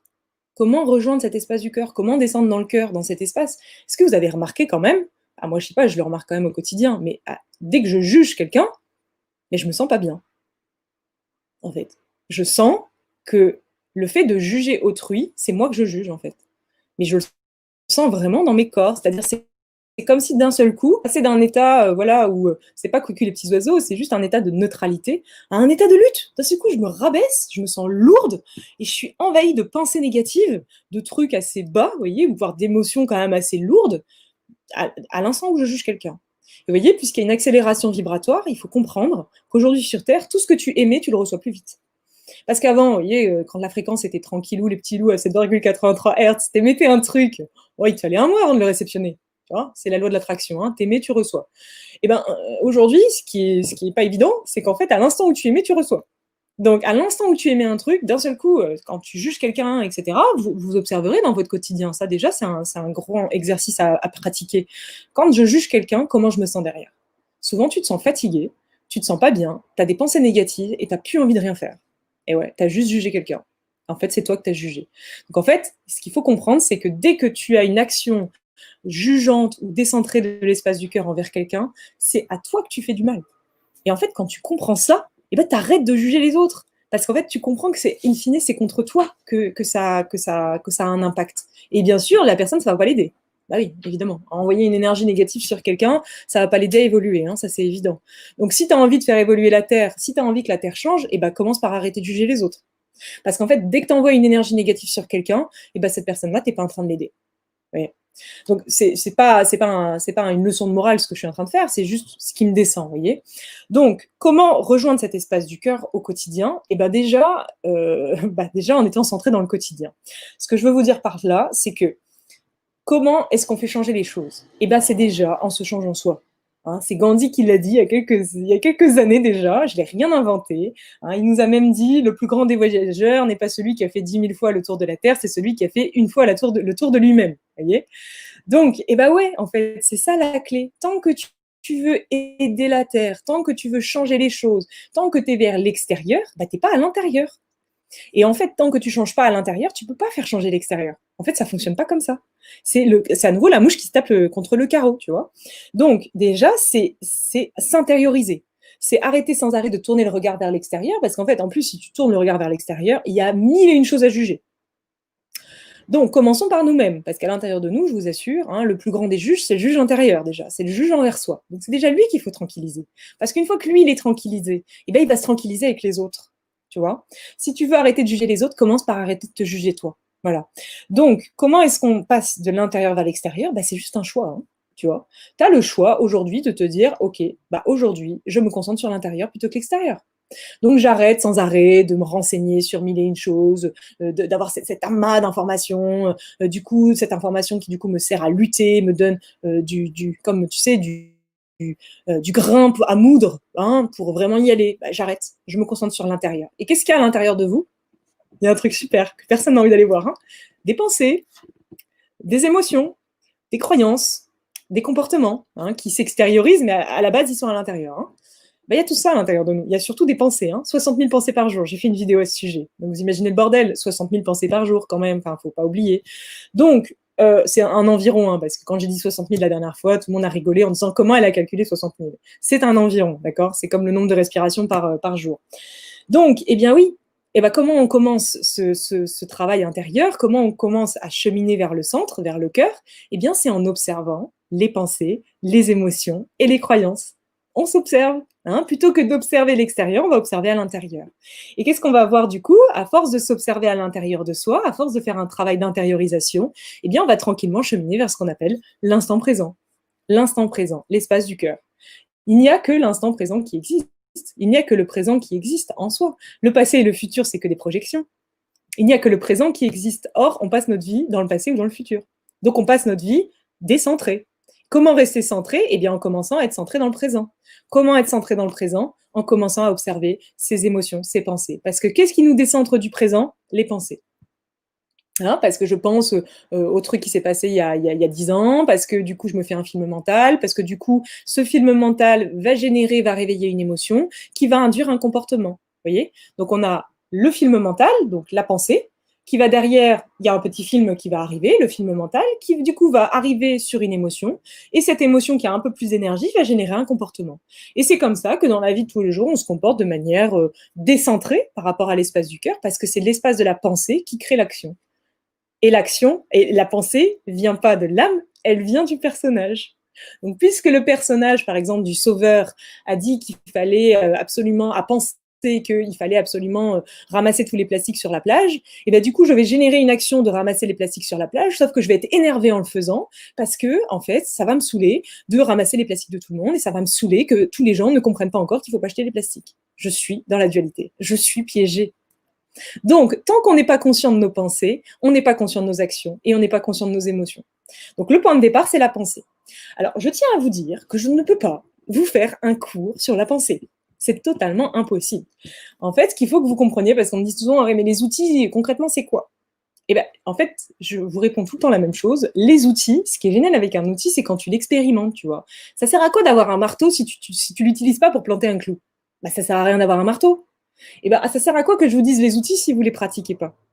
Moi, j'ai plutôt tendance, hein, de par mon chemin de vie et de par ce que j'ai vécu, moi j'ai vécu le chemin inverse, c'est-à-dire que j'ai d'abord expérimenté et ensuite j'ai conceptualisé l'outil. Vous voyez, je me suis pas dit, il y a tel outil, du coup je vais le pratiquer, du coup ça va aller. Non. j'ai expérimenté et j'ai compris que ce que j'ai expérimenté, c'était par la suite un outil. Et cet outil, je le retransmets aujourd'hui. Mais je le retransmets de la même manière que la manière avec laquelle je l'ai intégré. Donc, je transmets par l'expérience. Et pour moi, ça sert à rien de vous faire une liste d'outils, parce que les outils, ça sert à rien s'ils sont pas mis en pratique, s'ils sont pas activés. Et comment activer quelque chose quand t'es pas sûr que ça marche? Hein, moi, j'ai eu pendant des années le démon du doute qui m'a hanté et qui me hante encore aujourd'hui. Et ben, ce démon du doute, c'était ah ouais, mais il y a un tel qui m'a parlé de tel outil. Ouais, mais attends, mais je suis pas sûre en fait, tu vois. Donc je vais faire 3 jours. Au bout de 3 jours, il n'y a pas de différence. Bah du coup, j'arrête l'outil, tu vois. Le démon du doute. Et c'est un sacré démon, celui-là. Donc, il te fait arrêter, en fait. Il te fait arrêter parce que tu n'as pas expérimenté avec assez de profondeur pour être sûr de toi, pour avoir la foi et la confiance. Comment avoir la foi et la confiance? Eh ben, c'est exactement ce que je fais aujourd'hui dans ma vie professionnelle, vous voyez. Je propose aujourd'hui des retraites, hein, donc des stages, des retraites en physique, en concret, où je vous fais expérimenter pléthore d'outils et je vous les fais expérimenter très profondément. Pour que quand vous repartiez, vous ne soyez pas en train de vous dire « ouais, mais peut-être que ça ne marche pas ». Parce que l'expérience est tellement profonde que tu ne peux pas dire que ça n'a pas marché. Parce que tu l'as tellement ressenti dans ton cœur que tu n'as plus le doute. Voilà. Donc, c'est ça le message que je souhaite vous faire passer aujourd'hui. C'est qu'il existe des espaces sur Terre aujourd'hui où on vous transmet des choses, où on vous fait expérimenter depuis l'intérieur des outils. Et ces outils, quand ils sont expérimentés depuis l'espace du cœur, ils sont intégrés. Et quand ils sont intégrés, tu arrives derrière à les faire et à les faire perdurer dans ton quotidien. Et tu arrives à ne plus être dans le supermarché du spirituel à essayer 50 outils à l'heure et à te fatiguer du coup, parce qu'en plus, ça génère beaucoup de bah, tu sais, de trucs, en fait, j'y arriverai jamais, tu vois. Donc, ce que je vous conseille, c'est d'expérimenter. Et quelle est la plus belle expérience qui nous est proposée sur Terre, si ce n'est que le quotidien? C'est merveilleux le quotidien. Le quotidien, c'est un ramassis de choses extraordinaires. Comme disait ma grand-mère ou mon arrière-grand-mère, je ne sais plus, la vie est un long bâton de merde dont on suce un petit bout tous les jours. Alors là, je vais avoir mis à terre tous ces gens qui n'aiment pas quand je parle pas poliment. Et bah oui, ça c'est une croyance encore limitante. Mais tout ça pour vous dire que le quotidien, c'est l'expérience. C'est ce qui nous permet d'expérimenter au plus, hein, voyez, et de mettre en pratique ces outils. Donc, souvent, on me dit, moi, je dis souvent que la méditation, c'est la clé. D'accord? La méditation, c'est la clé qui permet de descendre dans le cœur. Mais souvent, quand je dis ça, les personnes disent ah bah ok, bah je vais méditer, donc je ferme mes yeux, je me mets en tailleur, je me sens bien, je respire, j'essaye de chasser mes pensées parce qu'on m'a appris que c'était comme ça qu'on méditait, etc., etc. Et en fait, tu fais fausse route. C'est pas ça la méditation. La méditation, c'est une observation des pensées. C'est ça la méditation. Donc c'est pas chasser les pensées, c'est pas dire ah bah non, je veux plus voir mes pensées. C'est au contraire, c'est les accueillir. Hein, regardez qu'est-ce qui se passe là-dedans, tu vois. C'est ça le but de la méditation. Parce que si tu regardes pas ce qu'il y a à l'intérieur de toi, comment veux-tu le démanteler? C'est impossible. Comment veux-tu trouver... Attends, mais tu es dans un labyrinthe, tu vois. Comment veux-tu trouver l'issue du labyrinthe si tu n'essayes pas les différentes portes? Bah, tu ne peux pas la trouver, l'issue. Bah, c'est exactement pareil. Comment veux-tu démanteler tout un système de croyances et un système de pensée si tu ne vas pas le regarder? C'est un peu le serpent qui se mord la queue, c'est impossible en fait. Donc c'est un peu la mouche qui tape sur le carreau à nouveau, c'est une voie de garage. Donc la méditation, c'est se recentrer dans cet espace où on va aller voir cette météo intérieure. Qu'est-ce qui se passe à l'intérieur de moi aujourd'hui? J'observe. À mesure que je vais observer, je vais créer cet espace d'observation entre les pensées, les personnages, l'ego, le mental et l'âme, la conscience, le cœur qui observe. Mais ça se fait pas en 5 minutes. Et ce que je tiens à vous dire, c'est que la méditation, c'est pas être assis en tailleur. Ça, c'est facile. Hein. Je sais plus qui est-ce qui disait récemment, j'ai lu un post comme ça où il était noté en gros, la méditation assise, c'est un peu un jeu d'enfant. Hein. C'est les préliminaires, quoi. Vous voyez, c'est vraiment le point de départ. Hein. C'est le bac à sable. La vraie méditation, c'est le quotidien. C'est comment, dans mon quotidien, dans mes actions du quotidien, j'ai conscience de mes pensées. Et je m'observe. Et puisque je m'observe, je donne plus de force à tout ce qui me traverse. Donc tout ça, je ne peux pas vous le retransmettre sur un live. C'est impossible. Tout ce que je peux faire, c'est vous le retransmettre en présentiel. Ça, oui, c'est possible. Sur un live, c'est compliqué. Donc voilà, c'est le message que je tiens à vous dire aujourd'hui, mais déjà, intégrez ça. Intégrez, si aujourd'hui, suite à ce live, vous commencez à entrevoir l'idée que la clé, c'est à l'intérieur et pas à l'extérieur, qu'il faut arrêter la lutte, en fait, et qu'il faut rentrer à l'intérieur de soi, et justement aller observer ces espaces en soi, et commencer par la pensée, parce que c'est la pensée le point de départ. C'est la pensée qui génère l'émotion, qui génère l'action. Quand déjà tu as compris ça, tu t'évites 10 ans où tu lis 50 000 bouquins spirituels qui disent tous la même chose mais que tu comprends pas parce que tu n'as pas envie d'entendre que c'est la pensée de point de départ. Donc tu t'évites pas mal d'années. Moi, j'ai perdu pas mal d'années comme ça. Il n'y a rien qui est perdu. Hein. Mais j'ai passé 4 ans comme ça à chercher, à chercher par où il fallait commencer, en fait, et à essayer pléthore de techniques et pléthore de trucs, et à être diplômée de pléthore d'approches et d'outils. Donc c'est génial, mais ça m'a pas aidé, en fait. Ça m'a plus perdu parce que j'allais tout le temps vers l'extérieur. Donc voilà la clé que je vous transmets aujourd'hui, que je souhaite vous transmettre aujourd'hui. Et donc, bien évidemment, quand on dit tout ça, eh bien, il y a des personnes qui vont nous dire « Ouais, mais c'est hyper égoïste ». C'est hyper égoïste de se recentrer sur soi, parce qu'en fait, quand on se recentre sur soi, on n'aide pas les autres. Voilà ce qu'on va entendre. Eh bien, pour illustrer cet espace, hein, qui est peut-être présent chez vous à cet instant, je tiens à vous prendre cet exemple. Vous voyez, imaginez, vous êtes dans la forêt, il y a quelqu'un qui tombe dans un trou. Le trou est hyper profond, hein, d'accord? Il tombe dans le trou. Vous l'entendez dire au secours, vous approchez, et là, qu'est-ce que vous faites? Est-ce que vous allez aller dans le trou pour l'aider? Bah non. Hein? Est-ce que vous allez l'aider si vous descendez dans le trou et que du coup vous êtes coincés tous les deux dans le trou? Bah non. Qu'est-ce qu'il va falloir faire? Bah aller chercher une corde. Aller chercher une corde, appeler au secours, aller chercher d'autres gens pour vous aider à aller chercher cette personne, etc., etc. Et ensuite, vous allez remonter cette personne sur le bon étage. Bah, c'est exactement ce qui vous est demandé. Hein? C'est en s'élevant qu'ensuite on va aider les autres à s'élever. C'est pas en s'abaissant à leur niveau. Vous voyez? Donc, c'est toujours la même chose. Et avec cette métaphore, je tiens à vous transmettre aujourd'hui vraiment une bonne nouvelle, en fait. Il y a une bonne nouvelle derrière tout ça. C'est qu'en fait, il faut comprendre que on nous dit, enfin moi j'entends souvent, ouais mais bon, c'est un parcours qui est hyper long, ça va être hyper difficile, observer les pensées, et puis comment faire, et puis on retombe, et puis il y a tellement de choses dans l'actualité, c'est compliqué. Je tiens à vous dire que ce qui est génial, c'est qu'il ne faut pas tant de monde que ça pour faire changer la Terre. Hein, c'est 144 000 personnes éveillées et conscientes pour faire changer le globe. 144 000. Les 144 000, on dit toujours, ouais, mais où est-ce que tu les as trouvés ceux-là? Et puis c'est pas sûr. Là. Vous retrouvez le chiffre 144 000 dans tous les textes bibliques, tous les textes de toutes les traditions ésotériques du monde entier. Spirituel, hein, pas ésotérique, spirituel. Donc le chiffre sacré 144 000 est un chiffre clé pour nous les terriens à intégrer.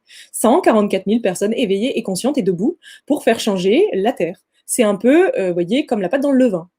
Je vais prendre également une autre métaphore qui m'a énormément parlé en présentant ce live et que je vous invite vraiment à essayer d'entendre. Vous voyez, la chenille, avant de devenir papillon, il se passe quelque chose à l'intérieur d'elle. Ce qui se passe à l'intérieur d'elle, j'avais jamais perçu, moi, pourtant je fais une retraite qui s'appelle Métamorphose et qui est sur la métamorphose de la chenille en papillon. Donc à tous ceux qui ont fait Métamorphose, je vous décline un petit exemple supplémentaire, et à tous les autres également. Eh bien, la chenille, comment elle fait pour se transformer en papillon? Qu'est-ce qui se passe à l'intérieur d'elle? Eh bien, on a ce qu'on appelle des cellules imaginales qui vont venir se développer. Donc vous avez la chenille, donc la structure d'une chenille. Bon, je ne suis pas experte en biologie, je tiens à vous le dire, hein. C'est grossier ce que je vais vous dire, hein, mais ça permet de comprendre. Donc vous avez une chenille, donc toutes les cellules de la chenille sont des cellules chenilles, d'accord? Et puis, bien évidemment, pour se transformer en papillon, il va falloir qu'il y ait des cellules papillons.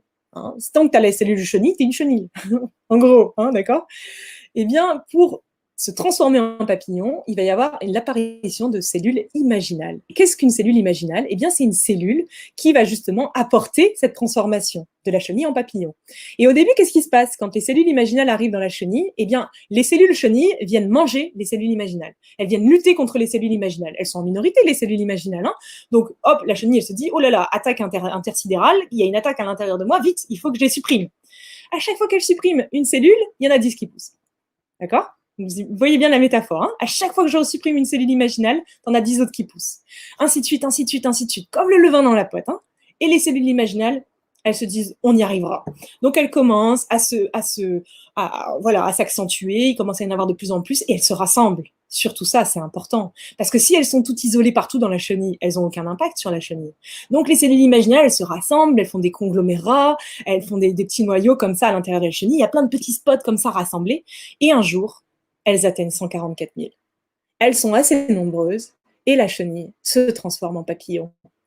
Et c'est la transformation, c'est la métamorphose. Et c'est exactement ce qu'on est en train de vivre en ce moment sur Terre. Voyez ?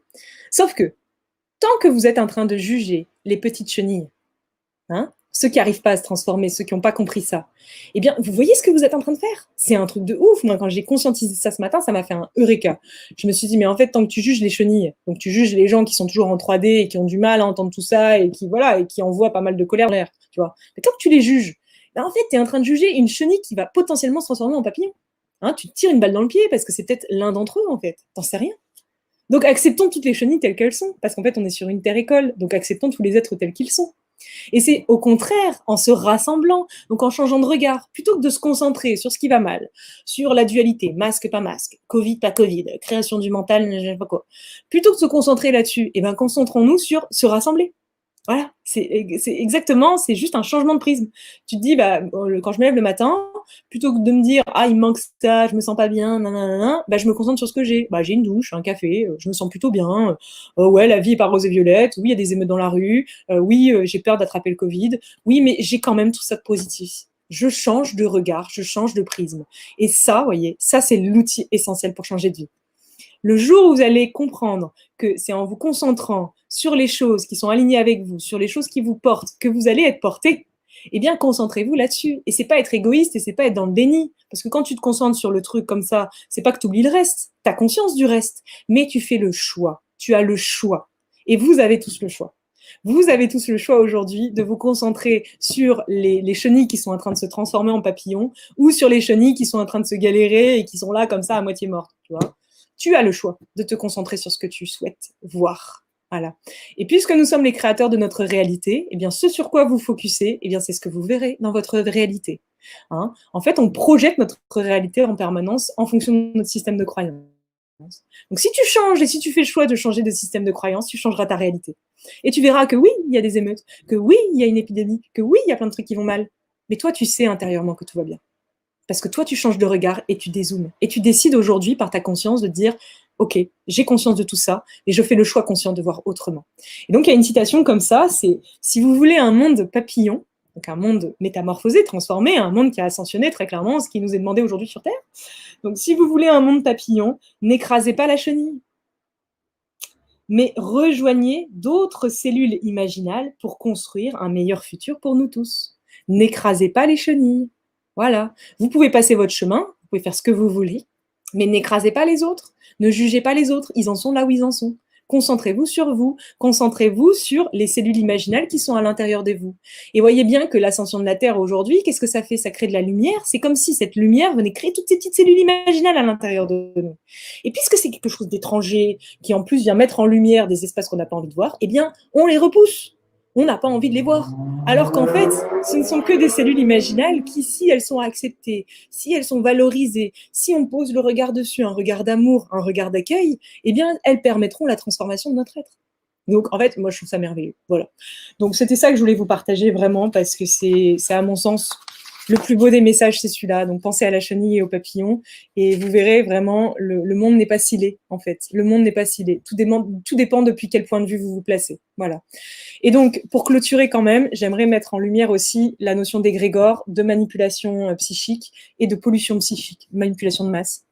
Parce qu'en fait, pour clôturer vraiment et pour mettre la cerise sur le gâteau, pour moi, c'est cette notion-là qu'il faut intégrer aujourd'hui. C'est que, en fait, dès que tu es dans la lutte, tu nourris quelque chose. Ce que tu nourris, c'est ce qu'on appelle un égrégore. Ce qu'il faut que vous compreniez, c'est que la pensée est une vibration. La pensée est créatrice. Donc, si des milliers de personnes sur Terre pensent la même chose, eh ben c'est comme si vous aviez un nuage invisible, un nuage de points, d'accord? À chaque fois qu'il y a une personne qui pense quelque chose, ça vient dans un nuage. Et le nuage, il grossit, il grossit, il grossit, il grossit, d'accord?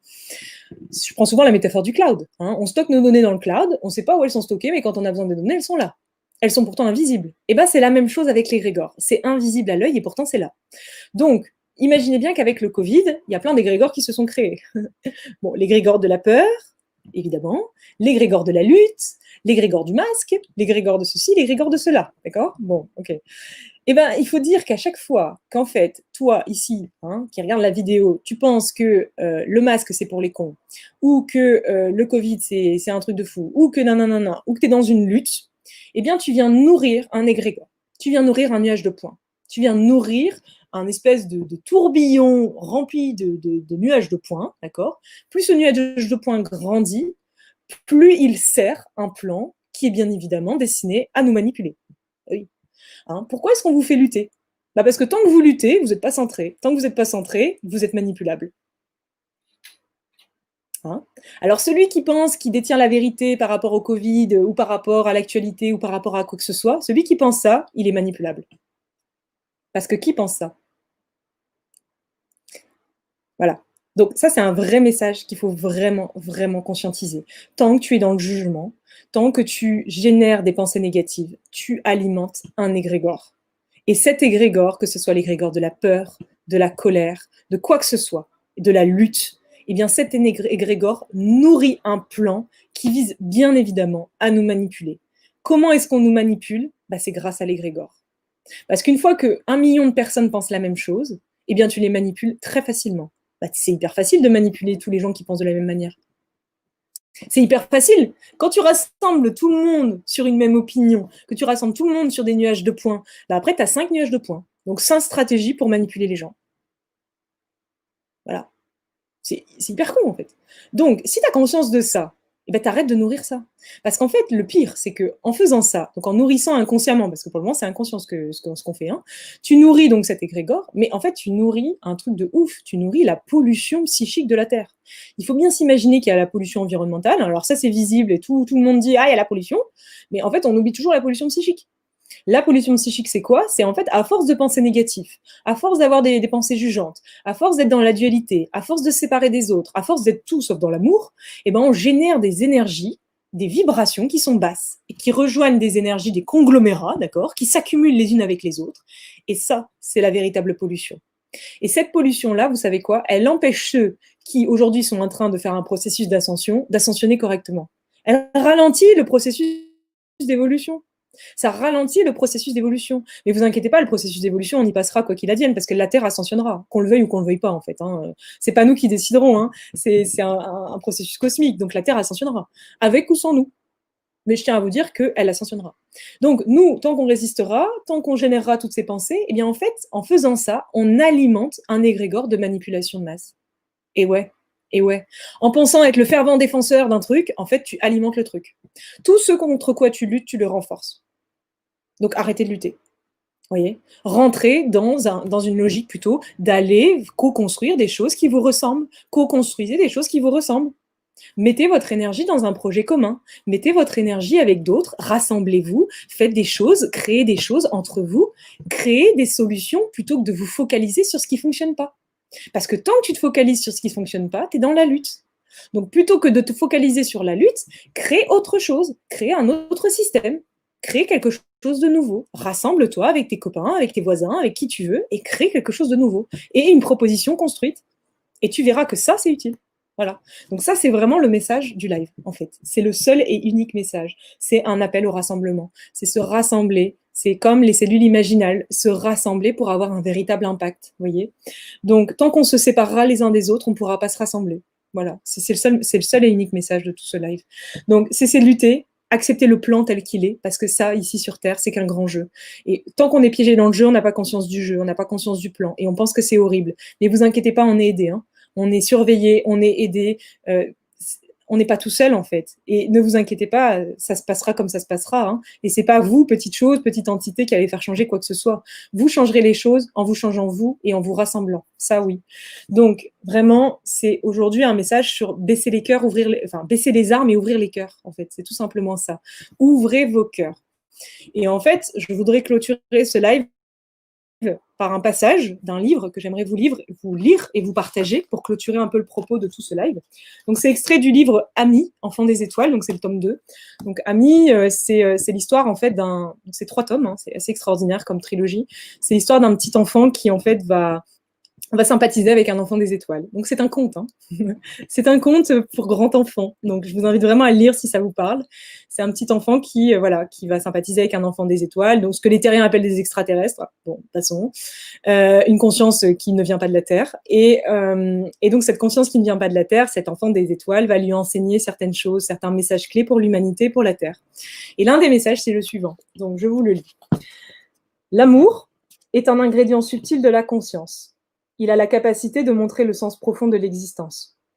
L'amour est la seule drogue qui soit légale. Certaines personnes se trompent en le cherchant dans l'alcool. D'autres cherchent dans la drogue ce que produit l'amour.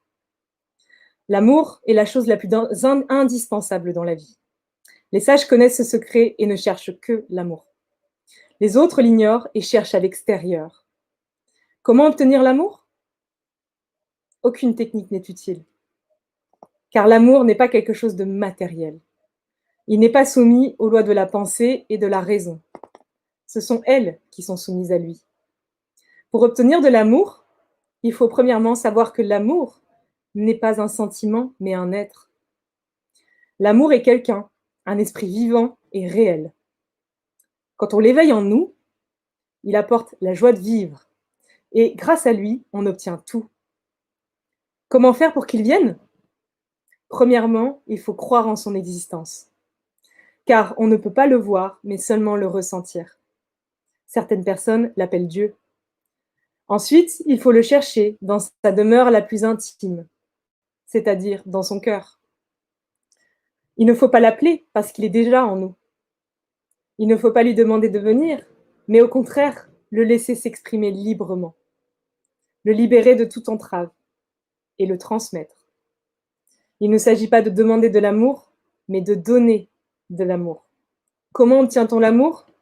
En donnant de l'amour, en aimant. Voilà. Donc c'est un petit extrait pour clôturer vraiment le message. J'espère que tout ça vous parlera, résonnera dans vos cœurs, parce que c'est ça l'idée. Si certaines personnes pensent que l'amour, c'est coucou les petits oiseaux, eh bien, je vous invite vraiment à reconnecter avec votre âme d'enfant et regardez les enfants et regardez-les interagir les uns avec les autres et vous verrez ce qu'est l'amour, tout simplement. Voilà, donc ça, c'était le message du jour. Et à présent, je vais passer aux questions. Alors, j'ai un assistant qui va m'envoyer des questions. Donc, vous avez, à mon avis, posé pas mal de questions. Pour moi, c'est difficile de faire les deux, de suivre les questions et en même temps de parler, évidemment, puisque je suis assez centrée sur ce que je vous raconte. Donc, n'hésitez pas à poser vos questions maintenant. Et je vais les prendre une par une. Voilà, j'en ai quelques-unes qui arrivent déjà. Donc, alors, je ne sais pas qui a posé la question du coup parce que je n'ai pas le nom de la personne, mais elle se reconnaîtra. Donc, j'ai une première question qui est comment augmenter son taux vibratoire pour éviter toutes sortes de virus. Donc, comment augmenter son taux vibratoire? Eh bien, j'ai répondu à la question. En fait, on augmente son taux vibratoire. Qu'est-ce qui fait qu'on descend en vibration? En fait, à chaque fois qu'on se décentre du cœur, qu'on est dans le jugement, eh bien, notre vibration chute. Voilà. Donc, comment augmenter son taux vibratoire? Eh bien, c'est en étant centré dans le cœur. Voilà. C'est la seule et unique clé. Et comment être centré dans le cœur? Eh bien, j'ai répondu déjà à cette question dans le live. On va commencer par l'observation des pensées. On va commencer par se tourner le regard vers l'intérieur plutôt que vers l'extérieur. Et il y a tout un processus que je ne peux pas transmettre par voie orale parce que je le transmets uniquement par l'expérience. Mais vraiment, c'est tout d'abord, la clé, c'est de tourner son regard vers l'intérieur et vers le système de pensée, vers la pensée. Voilà. Ensuite, ah oui, il y a eu aussi une autre question dans le déroulé, je l'ai vu passer. Que donner à nos enfants et nous pour booster nos immunités? De l'amour. Et oui, de l'amour. Et l'amour, c'est quoi? C'est de l'attention. Voilà. En fait, dès que vous posez le regard sur quelqu'un, et un regard vraiment dénué d'attente, dénué de jugement, un regard juste aimant, pour les parents notamment, je parle. Quand vous regardez vos enfants avec amour, en fait, vous leur donnez de l'amour, vous leur donnez de l'attention et vous leur donnez de l'énergie. Et rien que ça renforce leur immunité. Et oui, parce que quand on se sent aimé, on connecte au cœur. Et en fait, quel est le plus grand des boucliers? C'est le cœur. Quand tu es dans le cœur, il n'y a rien qui peut t'atteindre. Le virus ne t'atteint pas quand tu es dans le cœur, je tiens à vous le dire. Le virus atteint quand on est depuis l'espace du personnage, ça oui. Quand tu es dans le cœur, ta vibration est tellement élevée que la vibration du virus ne peut pas pénétrer dans tes corps. Puisque si tout est vibration, un virus est une vibration. La vibration du Covid se mesure, la vibration des gens se mesure. Et sachez que deux vibrations, une fois que tu as un certain niveau vibratoire, une vibration basse ne peut pas rentrer à l'intérieur. C'est comme se taper sur un carreau, vous voyez. C'est seulement si toi, tu descends ta vibration, que tu t'alignes en résonance avec la vibration d'un virus, par exemple, que tu peux l'attraper. Donc ça, évidemment, c'est pas évident à entendre tant qu'on n'a pas fait l'expérience. Et évidemment, les scientifiques vont avoir les cheveux qui vont se dresser comme ça quand ils vont entendre ça. Mais pourtant, ce que je vous invite, en fait, c'est de ne pas y croire à ce que je dis. C'est d'en faire l'expérience à nouveau. Comme je vous dis à chaque fois, moi, je suis que tout ce que je vous le transmets parce que je l'ai expérimenté. Je vous transmets pas ça parce que je l'ai lu dans un bouquin. Moi, ce que je lis, en fait, je lis pas grand-chose, pour tout vous avouer. Je suis pas du tout dans une démarche du type yoga de la connaissance. Je suis plutôt dans une démarche yoga de l'expérience, vous voyez, donc plutôt, voilà. Et du coup, dans cette expérience, j'ai pu noter que ça fait à peu près 3 ans que je ne suis plus malade. Voilà. Que j'ai pas eu un seul virus. Voilà. Alors je touche du bois, hein, évidemment, hein, c'est parce qu'il y a des fois quand je le dis, après derrière j'attrape un truc. Mais ça fait 3 ans que j'ai pas eu un truc avec voilà des antibiotiques, tu sais, le truc lourd là qui dure pendant des heures. Ça fait un bout de temps quand même. Donc voilà, donc il y a cette clé là. Et ce que je vous conseille également pour booster le système immunitaire, c'est alors en ce moment c'est pas évident de trouver des espaces ouverts, mais c'est de pratiquer le sauna. Donc en fait, le sauna, la sudation, faut savoir que toutes les peuplades aborigènes du monde entier, notamment les peuplades chamaniques, ont tous recours à des rituels de transpiration, de sudation. On appelle ça un témascal, une huile de sudation. Nos amis les Norvégiens connaissent bien ça. Eh bien, en fait, la sudation, le fait de suer dans un sauna, ça va retirer ce qui est venu sur nos corps. Et on n'a pas qu'un seul corps. Donc au niveau du corps physique, ça va retirer les toxines, mais au niveau des différents corps énergétiques, mentaux et émotionnels, ça va retirer de l'information qui a été stockée. Et cette information, quand elle s'allège, bah, du coup, c'est plus facile de redescendre dans le cœur. Donc c'est plus facile de, à nouveau, booster le système immunitaire. Donc ce que je conseille, c'est la sudation. Ouais, beaucoup. Voilà, donc je vais prendre les questions. Je pense que là, il y en a pas mal qui arrivent. Donc je vais essayer de suivre. Alors, une solution, donc j'ai Denis Volumine qui nous dit « Je suis d'accord, une solution pour préserver nos libertés ». Bah, en fait, la liberté, elle est en toi. Voilà. Tant que tu cherches la liberté à l'extérieur, tu la trouveras pas, en fait. Parce que d'abord, il faut la trouver en soi. Et être libre, c'est être dans le cœur. Parce qu'en fait, quand tu es dans le cœur, tu es libre. Voilà. Et il y a rien qui peut t'aliéner quand tu es dans le cœur. Parce que, en fait, quand tu es dans le cœur, tu as conscience du plan. Et quand tu as conscience du plan, tu as conscience que porter un masque, c'est pas aliéner une liberté, en fait. C'est pas ça. C'est pas ça du tout. C'est être incarné sur un plan d'existence, en évolution. Et pour passer ce cap d'évolution, il y a certaines choses qui peuvent apparaître comme une limitation de la liberté qui sont mises en place. Mais tout ça fait partie d'un plan pour permettre de cheminer vers plus de conscience. Mais tant que tu es bloqué sur qu'est-ce que la liberté, en fait, je vous invite au niveau de la liberté, au niveau de la morale, au niveau du respect, donc tous ces grands concepts quand même qui sont assez importants. Donc, moi, il faut savoir que j'ai fait Sciences Po. Donc, on m'a fait une belle définition de la moralité, une belle définition du respect, une belle définition de la liberté, de la fraternité, de l'égalité. Et en fait, j'ai beaucoup voyagé dans ma vie. Et j'ai eu la chance d'être au contact de populations aborigènes du monde entier quand même, hein, de pas mal de pays. Et ce qui était très intéressant à chaque fois, et j'ai retrouvé ça en France aussi, hein, j'ai pas eu besoin de faire le tour du monde pour ça. Hein. Donc déjà, je l'ai expérimenté en voyageant. J'ai pris conscience que la notion de liberté n'était pas la même partout, que la notion de moralité n'était pas la même partout, que la notion de tout ça n'était pas la même partout. Et quand je suis rentrée en France et que j'ai commencé un petit peu, bah voilà, à échanger avec d'autres personnes, j'ai pris conscience que chaque personne avait sa définition du respect, chaque personne avait sa définition de la moralité. Ce qu'on appelle un concept universel ne l'est pas. Quelle est la seule et unique chose qui existe et qui est vraie? C'est l'amour. Tout le reste n'existe pas. Tout le reste a été créé par l'être humain. Qui dit créé par l'être humain dit limité. Hein, il n'y a qu'une seule loi universelle dans l'univers, dans le cosmos tout entier. Elle s'appelle l'amour. C'est la seule et unique loi qui régit l'univers, le cosmos, dans son intégralité. Et quand je dis intégralité, c'est limitant, parce qu'en fait, il n'y a pas de fin. Donc c'est infini, vous voyez.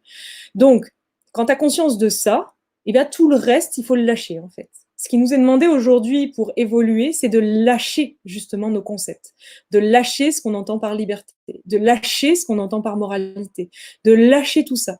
Parce qu'en fait, tu te rends compte que quand tu lâches ça, il y a comme un espace qui s'ouvre à l'intérieur de toi. C'est comme si qu'à chaque fois que tu lâchais quelque chose, le cœur s'ouvre. Il faut s'imaginer que tous les espaces d'ombre à l'intérieur de nous, hein, toutes les luttes à l'intérieur de nous, tout le bagage qui est à l'intérieur de nous, toute la souffrance, le souffre, n'est qu'en fait qu'une manifestation d'un espace qui manque d'amour.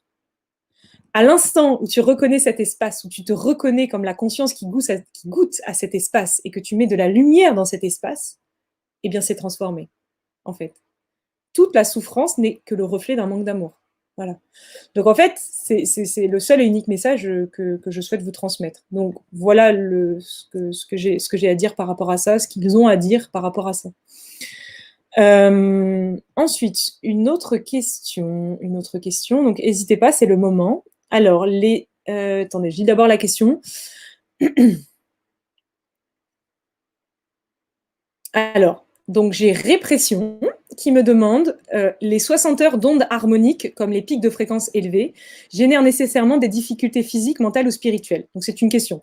Donc est-ce que tout ce dont je vous ai parlé, donc avec les pics de la fréquence de Schumann, donc les fameuses 60 heures où il y a eu un grand pic harmonique justement, hein, donc les ondes des baleines, est-ce que nécessairement, quand il va y avoir des pics de cet ordre-là, donc c'est la question, est-ce que nécessairement ça va générer des difficultés physiques, mentales ou spirituelles? Vous voyez, tous les effets secondaires dont je vous ai parlé. Nécessairement non. Nécessairement non, mais on va dire que tout le monde le sent. Tout le monde a la capacité de le sentir. Parce qu'en fait, la structure énergétique de la Terre change dans ces moments-là, durant ces 60 heures-là. C'est pas les mêmes fréquences sur Terre. C'est des fréquences auxquelles on n'est pas habitué.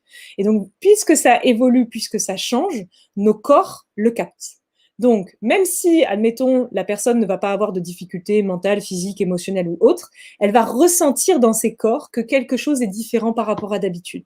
Donc, ça ne génère pas forcément de la douleur, ça ne génère pas forcément quelque chose d'horrible, bien au contraire. Hein, il y a certaines personnes qui, pendant ces 60 heures, ont vécu 60 heures de grâce. Voilà. Parce qu'en fait, ils se sont connectés à ces fréquences-là, ils avaient la capacité dans leur corps à venir expanser. Donc, bien évidemment, au plus on monte au niveau vibratoire, au plus on a la capacité de se connecter à des fréquences élevées, des fréquences type 5D. Donc, quand ces fréquences arrivent sur Terre, on se connecte à ça et c'est comme un état de grâce, en fait. C'est un état de grâce.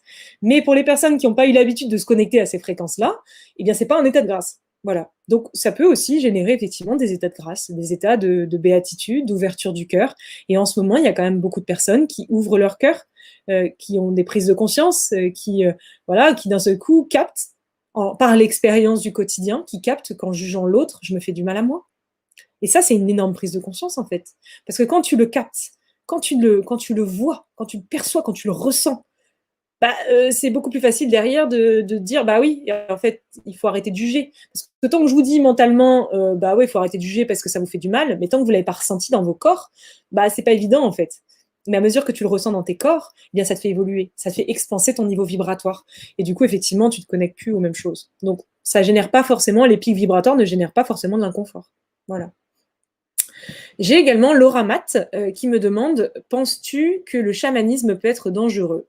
Des précautions pour travailler en toute sécurité. » Alors ça, c'est une question qui n'est pas évidente.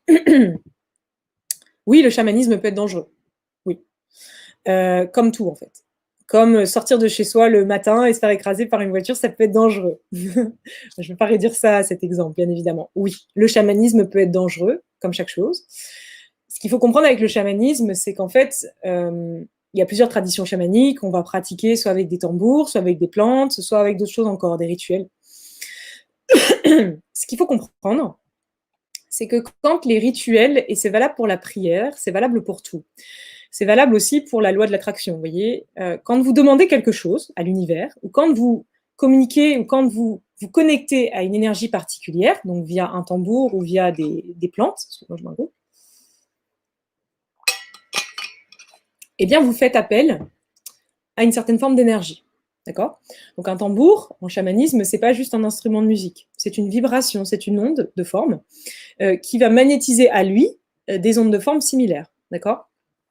Sauf qu'il faut s'imaginer que, en fait, quand tu fais ça depuis l'espace du personnage, depuis un espace décentré qui n'est pas dans le cœur, eh ben, tu magnétises à toi des forces qui ne sont pas dans le cœur. Voilà. C'est en ça que c'est dangereux. Parce que, en fait, tant que tu es pleinement centré dans le cœur et que tu invoques des choses, que tu fais des pratiques chamaniques qui sont des pratiques ancestrales très puissantes, parce qu'il faut bien s'imaginer que ça fait quand même quelques milliers d'années qu'elles sont pratiquées sur Terre. Donc, il y a aussi un égrégore chamanique sur Terre, je tiens à vous le dire. Cet égrégore chamanique, eh bien, quand tu sais t'y relier, tu fais descendre sur Terre des présences incroyables, tu peux te faire accompagner, il y a des êtres médecines, il y a plein de choses qui peuvent se dérouler grâce au chamanisme, qui est littéralement une médecine de l'âme. Mais quand tu fais ça depuis l'espace du personnage, et c'est assez courant en chamanisme, puisqu'on travaille beaucoup avec la notion de pouvoir. On parle d'animaux de pouvoir, le chaman, c'est quelqu'un qui a du pouvoir. Il y a beaucoup de choses en lien avec le pouvoir.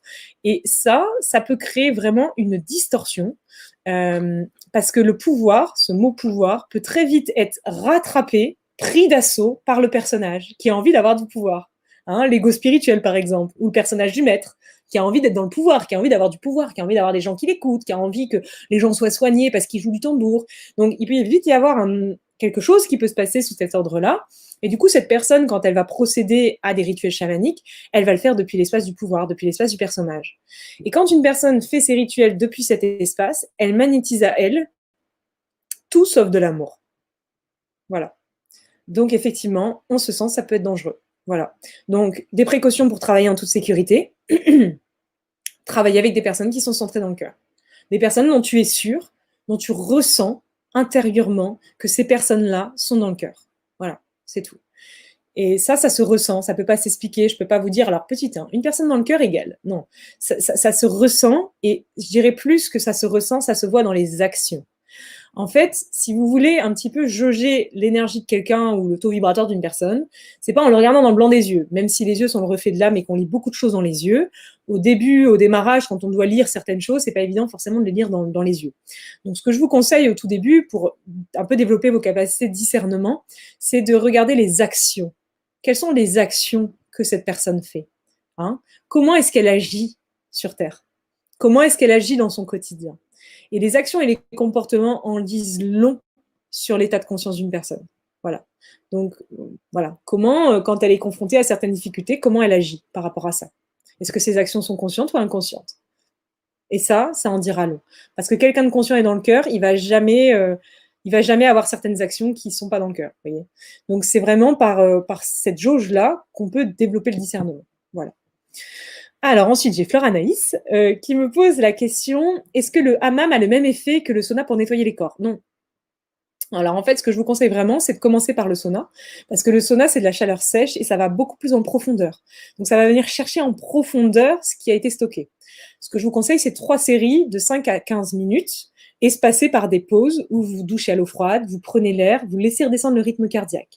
Vous faites 3 séries au total, et ensuite, vous allez dans le hammam. Parce que le hammam va finaliser le processus, ça va retirer la couche superficielle, vous pourrez même vous gommer par la suite, pas besoin de savon noir ou quoi que ce soit, vous pouvez juste gommer, et vous verrez, les peaux partiront d'elles-mêmes.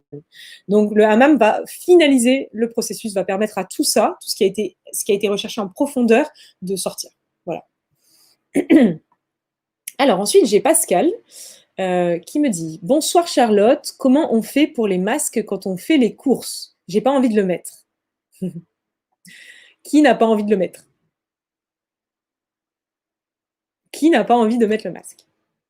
Est-ce que l'amour, donc on va imaginer, on est dans l'amour, d'accord? Est-ce que l'amour dit « j'ai pas envie de ça » ? Non. Est-ce que l'amour dit « ça, je veux pas » ? Non. C'est pas évident ce que je dis, hein. Est-ce que l'amour dit ça? Bah non.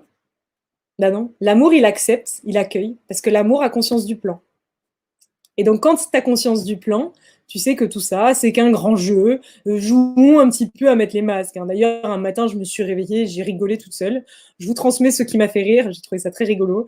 C'est qu'en fait, je me suis dit, mais en fait, les masques qu'on porte, qui nous obligent à porter, et depuis, je rigole beaucoup quand je le porte. Ça m'a beaucoup aidé, parce que moi aussi, j'ai été un peu dans la lutte à ce sujet. Donc, je me suis dit, en fait, les masques qui nous obligent à porter, c'est un petit peu comme les masques qu'on porte tous les jours. Tous les jours, on porte des masques. On met des filtres entre nous et les autres. On a des masques. Le masque du héros, le masque du plaintif, le masque du super-héros, le masque de l'écolo, le masque du spirituel. On a tous des masques, vous voyez, comme des costumes. Et je me suis dit, mais en fait, le masque qu'ils nous font porter, c'est un peu comme la face visible du masque. Donc, ça nous dérange parce qu'on voit vraiment le masque. Mais en fait, on porte tout le temps des masques. Bon, bref, ça m'a fait rire, moi, personnellement, toute seule dans mon coin. Mais je me suis dit, ça, c'est une belle allégorie, en fait, pour permettre de mieux accepter. Bah oui, ça permet de voir, effectivement, le masque. Rigole un petit peu. Il faut arrêter de prendre les choses trop au sérieux, en fait. Joue. L'amour joue. L'amour est un enfant qui joue. D'ailleurs, vous verrez que les enfants, d'ailleurs, j'ai vu une pub passer sur Facebook qui m'a beaucoup fait rire au sujet des enfants. Bon, évidemment, les enfants sont obligés de porter les masques, ce qui est évidemment pas simple pour les parents. Je suis pas en train de dire que c'est facile, et j'ai vu une pub très rigolote passer sur Facebook où en fait l'enfant il part avec un masque à l'école le matin. Donc il a un masque avec un petit loup-garou par exemple dessus, et le soir il revient avec un masque princesse. Donc t'as la maman qui dit mais qu'est-ce qui t'est arrivé? Où est-ce qu'il est ton masque? Il a dit je l'ai échangé avec les copains. On a joué avec les masques. J'ai trouvé ça très attachant, en fait, parce que c'est vraiment le cas. Nous, les adultes, on se prend le cake, mais réellement, les enfants, ils jouent, en fait. Donc, jouons, jouons, jouons, jouons. Hein. Et puis, bah, si tu veux pas vraiment le mettre, bah, fais comme moi, tu le fais descendre ici, et comme ça, tu respires par le nez, tu vois. Donc, tu fais semblant de le mettre. Voilà, c'est tout. Il faut accepter, il faut arrêter de lutter, en fait. Concentrons-nous sur ce qu'on pourrait bâtir à côté de ça. Ne nous concentrons pas là-dessus. Ne mets pas ton énergie là-dedans. Mets ton énergie sur autre chose. Défocus. Que le masque ne devienne pas la bête noire de tes pensées. Parce que là, tu es piégé. Voilà. Si le masque devient la bête noire de tes pensées, tu es piégé. Tu es piégé par le masque. Alors ce qu'on te demande, c'est d'accepter les règles du jeu parce que c'est un grand jeu, donc rigolons et jouons, et de tout simplement focaliser sur autre chose. Focaliser, se rassembler, créer des initiatives, continuer à faire des projets, continuer à créer dans la matière, faire des choses qui vont aider, plutôt que de se concentrer sur ce tout petit micro-chose à l'échelle de l'univers. Voilà. Plus facile à dire qu'à faire. Hein. Ensuite, Odon Fred qui me dit « Je voulais savoir quel dieu ange esprit ou archange vous parle. » J'en sais rien. J'en sais rien du tout. Je n'ai jamais creusé. Je ne me pose pas ces questions-là. Voilà. Je ne me pose pas ces questions-là. Vient ce qui vient. Je ne sais pas. Voilà, tout simplement. Jérôme Golin, ne penses-tu pas? Bah si, tout le monde pense. En fait, vraiment, ce qu'il faut comprendre, c'est que la pensée, c'est essentiel. En fait, le mental, c'est mal compris par tout le monde. On pense que le mental, c'est un démon. Mais en fait, le mental, c'est le processeur. Donc, c'est comme un ordinateur. Si vous n'avez pas d'ordinateur, vous ne pouvez pas utiliser l'ordinateur. D'accord? Si vous n'avez pas d'ordinateur, vous ne pouvez pas envoyer vos mails. Donc, l'ordinateur est un outil qui permet d'envoyer les mails. Tout comme le mental est un outil qui permet de parler, analyser, rationaliser, penser. Enfin, en tout cas, analyser la pensée. Faire descendre la pensée dans l'espace qui permet de comprendre ce qu'on pense. Si on n'avait pas le mental, bah, on penserait un truc, mais on ne pourrait pas analyser ce qu'on est en train de penser, on serait des coquilles vides, d'un certain point de vue. Il n'y aurait pas d'ordinateur. Ah bah si, sur certaines civilisations, ils font tout par télépathie, donc ils n'ont plus besoin de ça. Mais ici, sur Terre, on n'est pas à l'âge de la télépathie encore. Hein. Enfin, quoique. En tout cas, pas majoritairement. Donc, bah, du coup, le mental, bah, c'est le processeur qui permet de penser, analyser, compter, raisonner. La problématique, c'est pas le mental. La problématique, c'est les pensées qui sont générées depuis l'espace de l'ego, donc depuis les différents personnages, hein, donc celui qui lutte contre les masques, celui qui est père de famille, celui qui est chef d'entreprise, celui qui est courageux, celui qui est spirituel, celui qui est conscient. Bon voilà, donc bref, tous les masques, tous les costumes, les déguisements qu'on met et on pense que c'est nous. Et puisqu'on pense que c'est nous, eh bien imaginez tous ces petits personnages qui pensent. Donc ils émettent des pensées. Et toi, vu que tu crois que c'est toi, eh ben tu t'identifies à ça. Donc tu t'identifies au personnage. Mais le personnage n'est pas toi. Mais la bonne nouvelle, c'est que l'âme aussi nous envoie des messages. Hein. Ce qu'on appelle les synchronicités, ce qu'on appelle l'intuition. Hein, souvent, on se lève le matin, on dit « Oh, j'ai rêvé d'un truc, j'ai une super idée là, il faut que je crée ça. » Ben, c'est qui a envoyé ça comme idée hein. Souvent, on dit « Ah, cette personne, elle a plein de créativité, elle a plein d'idées. » Bah non, c'est pas qu'elle a plein de créativité et plein d'idées, c'est juste qu'elle entend les messages que lui envoie l'âme. C'est tout. Mais le problème, c'est qu'il y a tellement, en fait, on est tellement illusionné, on pense tellement que le personnage, c'est nous. On est tellement dans cette illusion que tout ce que le personnage pense, on pense que c'est nous. Du coup, on se focalise sur ça. Et du coup, on n'entend pas les pensées de l'âme et des guides. Donc, en soi, la pensée, bah oui, je pense. Heureusement, je dirais presque, je serais plus sur Terre si je pensais pas. Donc, oui, bah oui, heureusement. Voilà.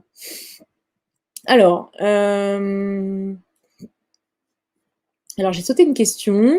Mince, je ne sais plus où j'en suis. Oh là là, il y a beaucoup, beaucoup de questions. Hein. Je ne sais pas si je pourrais répondre à tout. Attends, mais là, je suis descendue tout d'un coup, j'ai l'impression. Ah oui, voilà, ça y est, j'y suis. Eh oui, répression qui me dit, j'ai l'impression que ça peut aussi correspondre à des mises en lumière, des recentrages, Xavier. Et oui, bah ouais, complètement. Les 60 heures, les fameux 60 heures. Et oui, c'est des, bah oui, c'est des resets. Hein, c'est comme je vous disais, c'est un reset. Donc oui, complètement.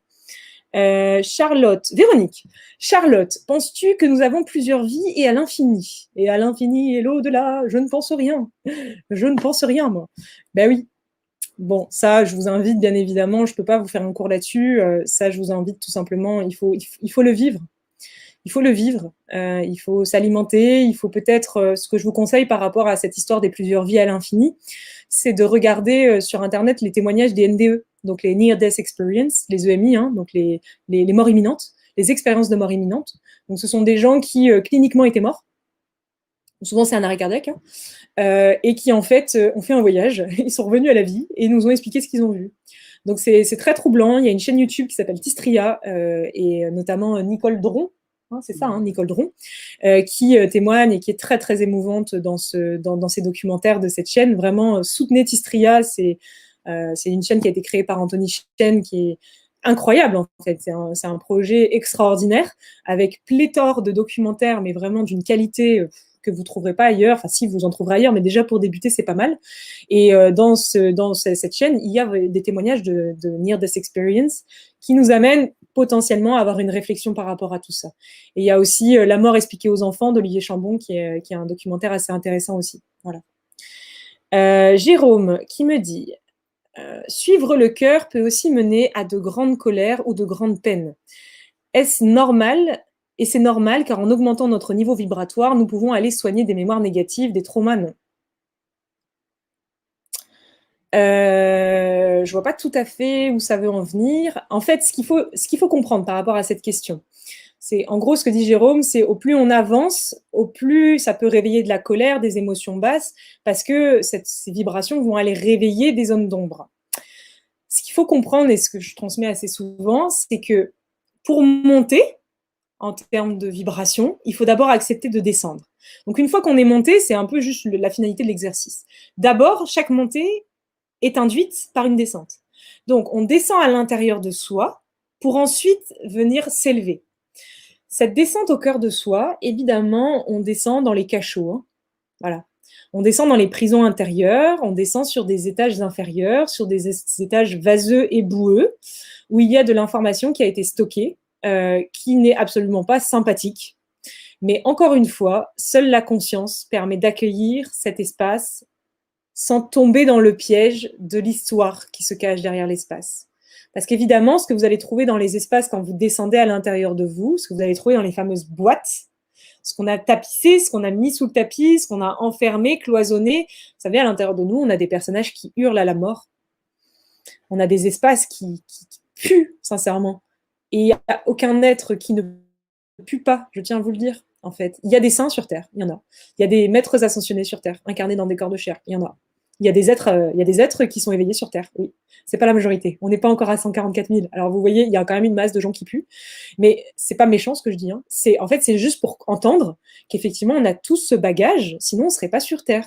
Le but de la Terre, pourquoi est-ce qu'on descend sur Terre? C'est justement pour y déposer ce bagage. Parce que la fréquence de la Terre nous permet de déposer ces énergies basses. Si la Terre avait une fréquence trop élevée, on ne pourrait pas y déposer nos énergies basses. Parce qu'il faut une résonance pour y déposer, pour transmuter. Donc, évidemment, on va descendre dans ces espaces. Dans ces espaces, il y a un amas de souffrance, du soufre. Mais, à nouveau, il faut changer de prisme. Si ta souffrance, tu la vois comme de la souffrance, bah tu souffres. Si la souffrance, tu la vois comme un piédestal qui va te permettre justement, en la transcendant, de t'élever, tu vois plus la souffrance comme une souffrance. Tu vois la souffrance comme une opportunité de grandir. Donc, à nouveau, seule la conscience permet de venir décrotter ces espaces. Et c'est au fur et à mesure qu'on va aller décrotter et descendre qu'on va progressivement apprendre et comprendre comment venir décrotter sans lutte, sans douleur. Voilà. Et ça, c'est que l'expérience qui peut le traduire. Pareil, tout ça, je le retransmets en retraite. Je ne peux pas le retransmettre à travers un live, c'est trop compliqué. Voilà, par l'expérience. Ensuite, j'ai... excusez-moi, il y a eu un petit bug.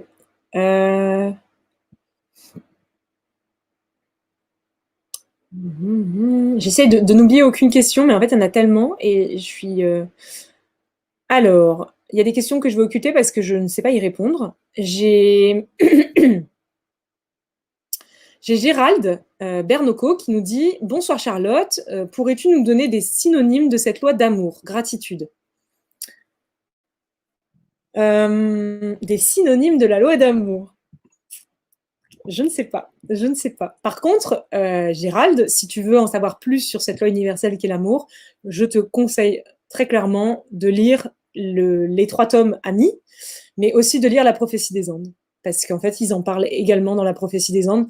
Que ce soit Annie ou La prophétie des Andes, c'est des des livres initiatiques, en fait. On voyage à travers ces livres, c'est incroyable, ce ne sont que des messages à travers ces livres. C'est un enseignement en soi. Tout est dit dans la prophétie des Andes et tout est dit dans Rami, très clairement. Enfin, pas tout, tout le savoir de l'univers ne peut pas être dit, mais tout est dit au sujet de cette loi d'amour. Voilà. Ça, j'ai pas la réponse non plus.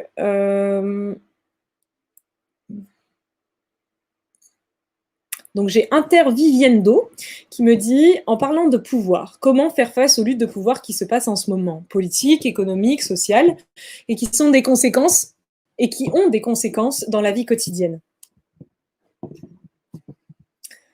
Ben, comment faire face? Eh bien, il faut juste accueillir ce qui est. Voilà. En fait, tant qu'il y a l'espace de lutte, il n'y a pas de neutralité. Tant qu'il y a lutte, il y a personnage. Tant qu'il y a personnage, il n'y a pas amour. Tant qu'il n'y a pas amour, il n'y a pas accueil. Il n'y a pas de neutralité. Il y a de la dualité. Tant qu'il y a de la dualité, je suis séparée. Et donc, j'alimente la lutte. J'alimente les luttes de pouvoir économique, politique, etc. Ah, c'est difficile, je sais. Donc, en fait, c'est comment faire face à ça? Eh bien, les accueillir. En fait, si vous lisez Eckhart Tolle, Le pouvoir du moment présent, il vous explique très clairement, et je le rejoins pour plein de points, que tout ce contre quoi tu luttes dans l'instant, eh bien, génère de la résistance, génère du désamour à l'intérieur de toi, génère de la lutte, génère de la souffrance. Donc en fait, c'est comme, tu vois, quand tu es chez toi et que tu es tranquille chez toi, et soudainement, ding, et c'est la belle-mère, tu vois. Tu n'avais pas du tout envie de la voir, ça te fait grave chier. Tu as deux solutions, hein. Soit ça te fait chier, tu réponds pas à la porte et tu te mets en colère parce que la belle-mère, tu lui avais dit que il fallait qu'elle prévienne et encore une fois, elle n'a pas prévenu et donc là, tu luttes. Soit tu te dis, bah ouais, bah, l'instant présent est comme ça. Je n'ai pas d'autre choix si ce n'est que de l'accepter. Accepter veut dire accueillir. Ça ne veut pas dire ne rien faire. Accueillir, c'est juste dire, puisque c'est là, je l'accueille. Je l'accueille. Je mets de l'amour sur ce qui est. Parce que tant que je n'accueille pas, je suis dans la lutte et je surenchéris la chose. Donc j'accueille ce qui est, tout simplement. Il n'y a pas d'autre chose, c'est j'accueille. Puisque j'ai conscience du plan, c'est la conscience qui guérit. Hein. Puisque j'ai conscience du plan, puisque j'ai conscience de l'incarnation, puisque j'ai conscience de tout ça, je peux plus facilement accueillir ce qui est. Donc, ce que je cherche à vous faire dire, c'est que seule la conscience permet d'avoir un regard plus dézoomé sur certaines choses qui peuvent paraître difficiles à l'instant présent à accueillir. Au plus vous montez en taux vibratoire, au plus vous vous recentrez sur vous, au plus cette vibration va monter, au plus vous allez descendre et donc monter, au plus votre champ de vision va évoluer et au plus vous allez développer la conscience du plan. Et la conscience du plan va vous permettre d'accueillir plus facilement certaines choses qui apparemment, qui auparavant, vous généraient à l'intérieur de vous de l'injustice, de l'inconfort ou un truc du style c'est irrespectueux. Seule la conscience. Voilà. Pour monter en conscience, il faut descendre à l'intérieur de soi. Donc déjà, il faut se recentrer sur soi. Alors oui. Ensuite, alors oui, donc j'ai une question qui peut paraître pas intéressante, mais qui est intéressante. Odon Fred qui me dit pourquoi une plume. Donc là, j'ai effectivement de ce côté-là, j'ai une plume qui est tatouée. En fait, il y a un message par rapport à ça. Vous savez, pour vous aider à vous rappeler de l'amour au quotidien, eh bien en fait, je vous conseille de placarder vos intérieurs d'objets, de phrases. Donc on peut faire par exemple un tableau de visualisation, ça peut être assez utile. Ça c'est un outil assez intéressant. Vous voyez, toutes ces phrases, toutes ces petites choses qui vont vous rappeler à chaque fois l'amour. Ça peut être une photo de la grand-mère, hein. Ça peut être le tableau d'un peintre magnifique. À chaque fois que vous le regardez, vous êtes dans un autre état. Ça peut être également des tatouages. Voilà. Donc, essayez au plus possible d'avoir tout autour de vous des choses qui vous rappellent sans cesse cet espace du cœur. Ça va vous aider parce que le cerveau fonctionne par je vois et donc j'analyse, tu vois. Donc si tu vois au quotidien, si tu placardes ta chambre, si tu peins ta chambre en noir et que tu dessines dessus des têtes de mort, ça va pas t'aider à connecter à la vie et à l'amour, tu vois. Donc essayez le plus possible de placarder vos intérieurs, de remplir vos intérieurs de choses qui vous font cheminer vers le cœur. Donc les tatouages peuvent être également utiles. Voilà. Ouais.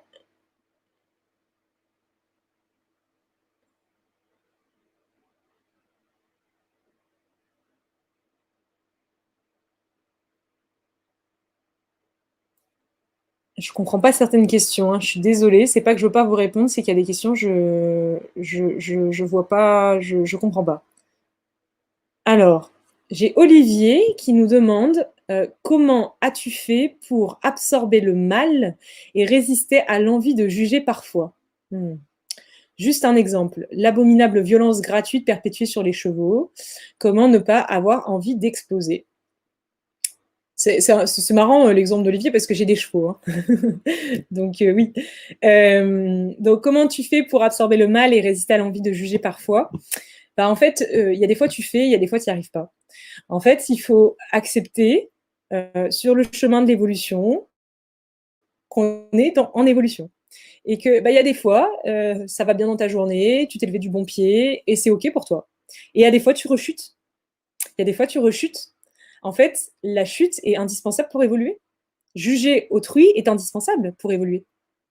Et oui, parce qu'en fait, c'est justement en venant te décentrer du cœur que tu peux être à même de revenir dans le cœur. Et c'est cet exercice-là qui est important au quotidien. C'est pas de rester, rester, rester, et puis du coup tout contrôler pour être sûr d'être dans le cœur, parce que si tu contrôles, t'es pas dans le cœur. Donc c'est au contraire d'expérimenter et de savoir s'excuser, d'émettre du pardon et de l'accueil aussi en soi, de ne pas se juger soi pour certaines pensées limitantes, certaines actions limitantes qu'on peut faire au quotidien, malgré qu'on ait travaillé sur soi, malgré qu'on ait avancé au niveau de la conscience, malgré. Il y a des fois on rechute, il y a des fois on juge quelqu'un. Le principal, c'est pas ça, c'est pas de focaliser là-dessus, c'est de focaliser, c'est de remercier l'expérience, parce que cette expérience me permet du coup d'entrevoir un espace qui n'a pas encore été pleinement vu, qui n'a pas été encore pleinement guéri à l'intérieur de moi. Et donc cette expérience me permet du coup de mettre en lumière cet espace pour qu'ensuite cet espace qui va se représenter par la suite ne me décentre plus. Donc la vie, c'est comme un grand jeu, c'est sans cesse des allers-retours entre de la conscience, de l'inconscience. Tant que nous ne sommes pas éveillés pleinement, eh bien c'est impossible de maintenir l'état d'agapé ou l'état d'amour.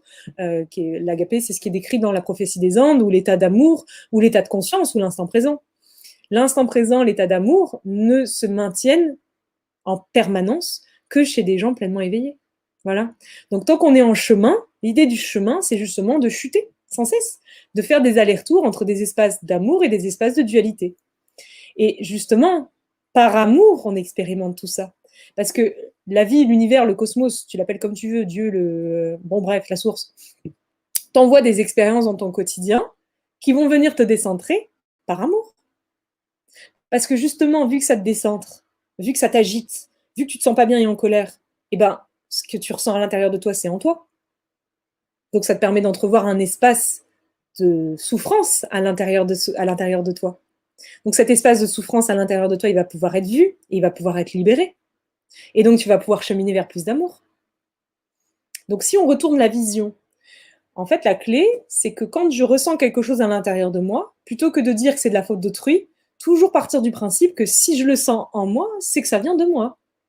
Et oui, même si effectivement c'est pas bien, même si j'ai vécu un truc horrible, même si, la vie ne m'envoie que le reflet de ce que je vibre. Que tu en aies conscience ou non, parce qu'il y a des trucs qu'on vibre et on le sait pas, parce que c'est issu de vie antérieure, c'est issu de trucs des temps aborigènes. Donc oui, il y a des personnes qui vivent des trucs affreux sur Terre et elles comprennent pas pourquoi, parce qu'elles ont rien fait de spécial dans cette vie. Mais c'est juste la conséquence d'une vibration qui est qui a une empreinte dans leur âme, hein, dans leur corps, et que cette empreinte, elle magnétise à eux ces expériences-là pour leur faire voir et entrevoir un espace à guérir. Qu'est-ce qu'un espace à guérir? C'est un espace où il faut mettre de la lumière. Qu'est-ce que la lumière de l'amour? Donc en fait, bah, si effectivement il y a des choses qui te sortent de toi, qui te sortent de tes gonds, bah, remercie-les. Parce qu'en fait, ça te permet d'entrevoir un espace de souffrance à l'intérieur de toi. Encore faut-il avoir la conscience de ne pas rejeter la faute sur l'expérience, puisque derrière chaque expérience se cache le divin. Et le divin nous présente à nous, dans l'expérience, des choses qui vont nous permettre justement d'aller percevoir ces espaces qui manquent de lumière. Voilà. Bon, je vais prendre quelques dernières questions, après on va arrêter, ça va bientôt faire 2 heures. Je ne connais pas Claire Sévérac, pour répondre à Quentin. Ensuite, j'ai Adeline. Alors, Adeline qui nous pose une question par rapport à l'identité sexuelle. Hein. L'identité, alors les personnes qui s'incarnent dans des corps de femmes et qui se sentent profondément hommes, ou des hommes qui s'incarnent dans des corps de femmes. Alors, il y a beaucoup, beaucoup de choses à dire sur ce sujet. C'est hyper vaste. Énormément de choses à dire. Je ne peux pas tout expliquer là, comme ça. Et si je dis quelque chose, il y a plein de gens qui vont penser que c'est la seule et unique chose. Donc, je ne peux pas aborder ce sujet dans ce live, mais pourquoi pas aborder ce sujet dans un prochain live avec plus, voilà, plus de contenu. Là, je ne peux pas aborder cette notion-là. Ça va pas être, ça va pas aller dans le bon sens pour tout le monde. Voilà. Mais je répondrai à cette question une prochaine fois. Je vais essayer.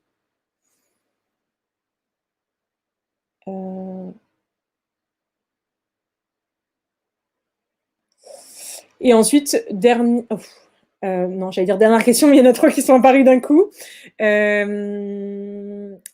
Alors, est-ce que je communique avec les esprits de la nature? Bah, en fait, on s'en fout.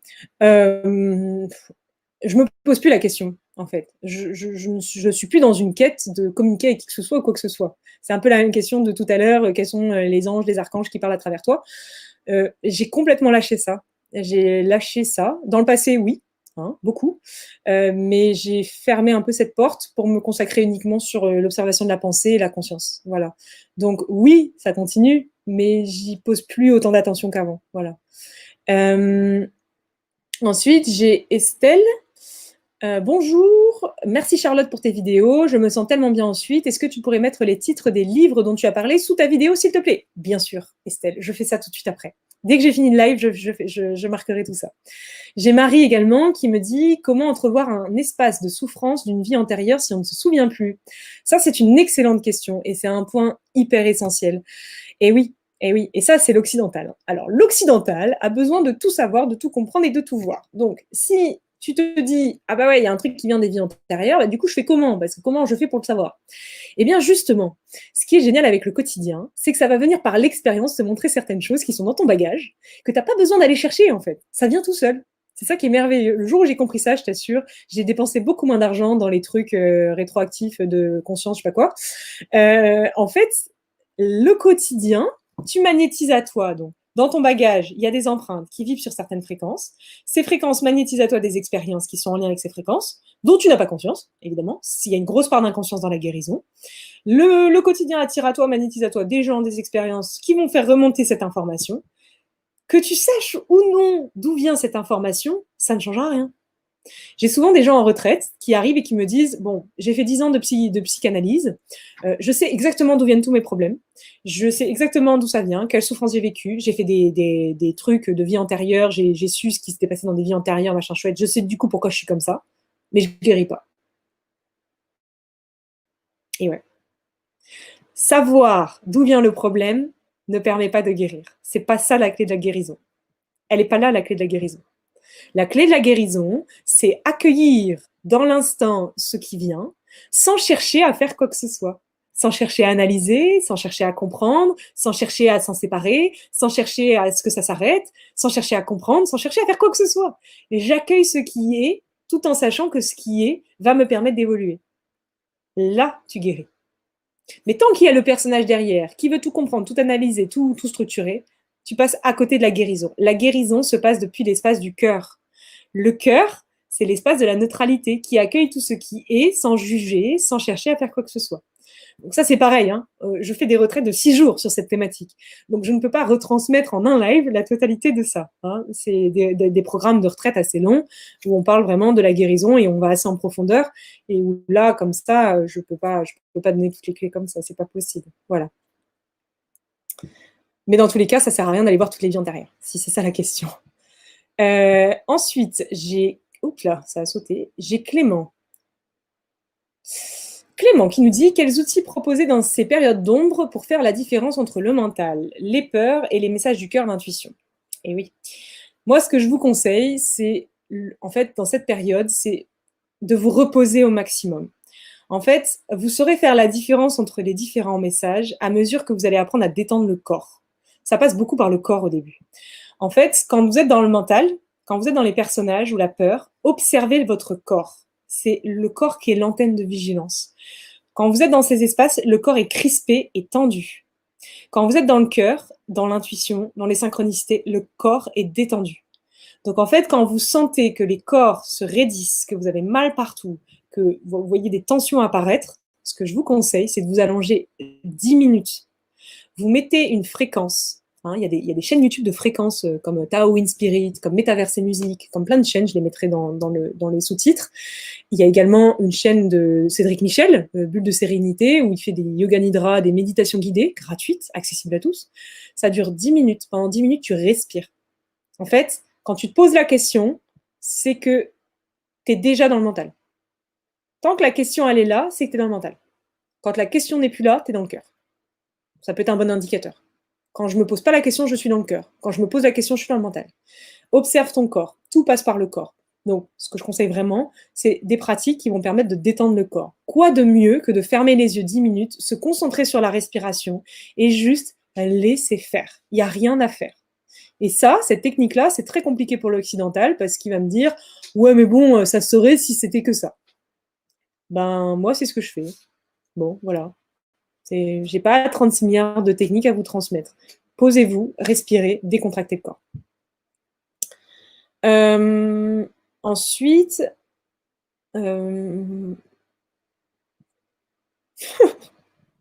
j'ai des questions auxquelles je ne répondrai pas, qui me font rire. Alors, la dernière question, après je n'en prends plus. J'ai Laurent qui nous dit « Bonsoir Charlotte, pourriez-vous remettre aussi la référence de la chaîne YouTube sur les NDE SVP ?» Ah bah désolé. Du coup, il y a Marion qui a répondu que c'est Istria. Donc, je vous mettrai tout ça dans... Donc, le live sera accessible en replay et je vous mettrai dans le descriptif du live tous les liens dont on a parlé dans ce live. Voilà. Bon, je pense qu'après 2 heures d'échange, je pense que c'est déjà beaucoup d'informations. Donc, n'hésitez pas, si tout ce qui a été dit résonne à l'intérieur de vous, eh bien, n'hésitez pas à partager le message. Hein. Que ça soit par votre présence, parce que quoi de mieux que de partager un message, si ce n'est que par nos actions et nos comportements. Ne cherchez pas à convaincre qui que ce soit par le verbe, plutôt incarnez votre vérité. Incarné par vos actions, incarné par votre présence, ce que vous souhaitez laisser dans ce monde, ce que vous souhaitez rayonner pour les autres et pour vous-même. C'est ça qui fera la différence. Tant que vous serez dans le verbe, vous ne serez pas dans le cœur. Donc, recentrez-vous dans vos cœurs et incarnez ce que vous êtes par vos actions du quotidien. Et un jour, si on vous le demande, évidemment, vous le retransmettrez par voie orale. Mais pour le moment, tant que ça, c'est pas au clair complètement à l'intérieur de vous, tant qu'il y a des espaces encore à aller voir, eh bien, incarnez dans vos quotidiens. Et vous verrez que vos familles, vos amis, tous les gens qui vous critiquent ou quoi que ce soit, parce que vous êtes le mouton noir de la famille, vous verrez qu'un jour, à force de vous voir dans cet état d'esprit, dans cet état d'être, ils viendront vous poser des questions. Et là, vous pourrez les aider. Là, vous pourrez retransmettre quelque chose. Donc, commencez par incarner cette vérité, rayonner, non pas briller, hein, c'est pas briller, c'est rayonner. Donc n'écrasez pas les autres par votre lumière, rayonnez de cet amour, c'est ça qui vous est demandé aujourd'hui. Concentrez-vous sur ce qui va bien, concentrez-vous sur ce qui reste à bâtir, rassemblez-vous. Voilà, donc ça c'est vraiment le vrai message. Je vous quitte là-dessus, 1h57, c'est déjà beaucoup de temps et également beaucoup de personnes en ligne. Je vous remercie, vous avez été nombreux ce soir. Je vous remercie beaucoup pour toutes vos questions, votre bienveillance. C'était un réel bonheur cette rentrée. Je reprendrai les vidéos sur la chaîne YouTube comme auparavant, avec beaucoup de sujets à aborder. Et puis vraiment, je vous remercie de tout cœur et je vous dis à très très vite, ici, là-bas, dans les rêves, en vrai ou en irréel, où je n'en sais trop rien. On se recroisera de toute façon et merci encore. À très très vite.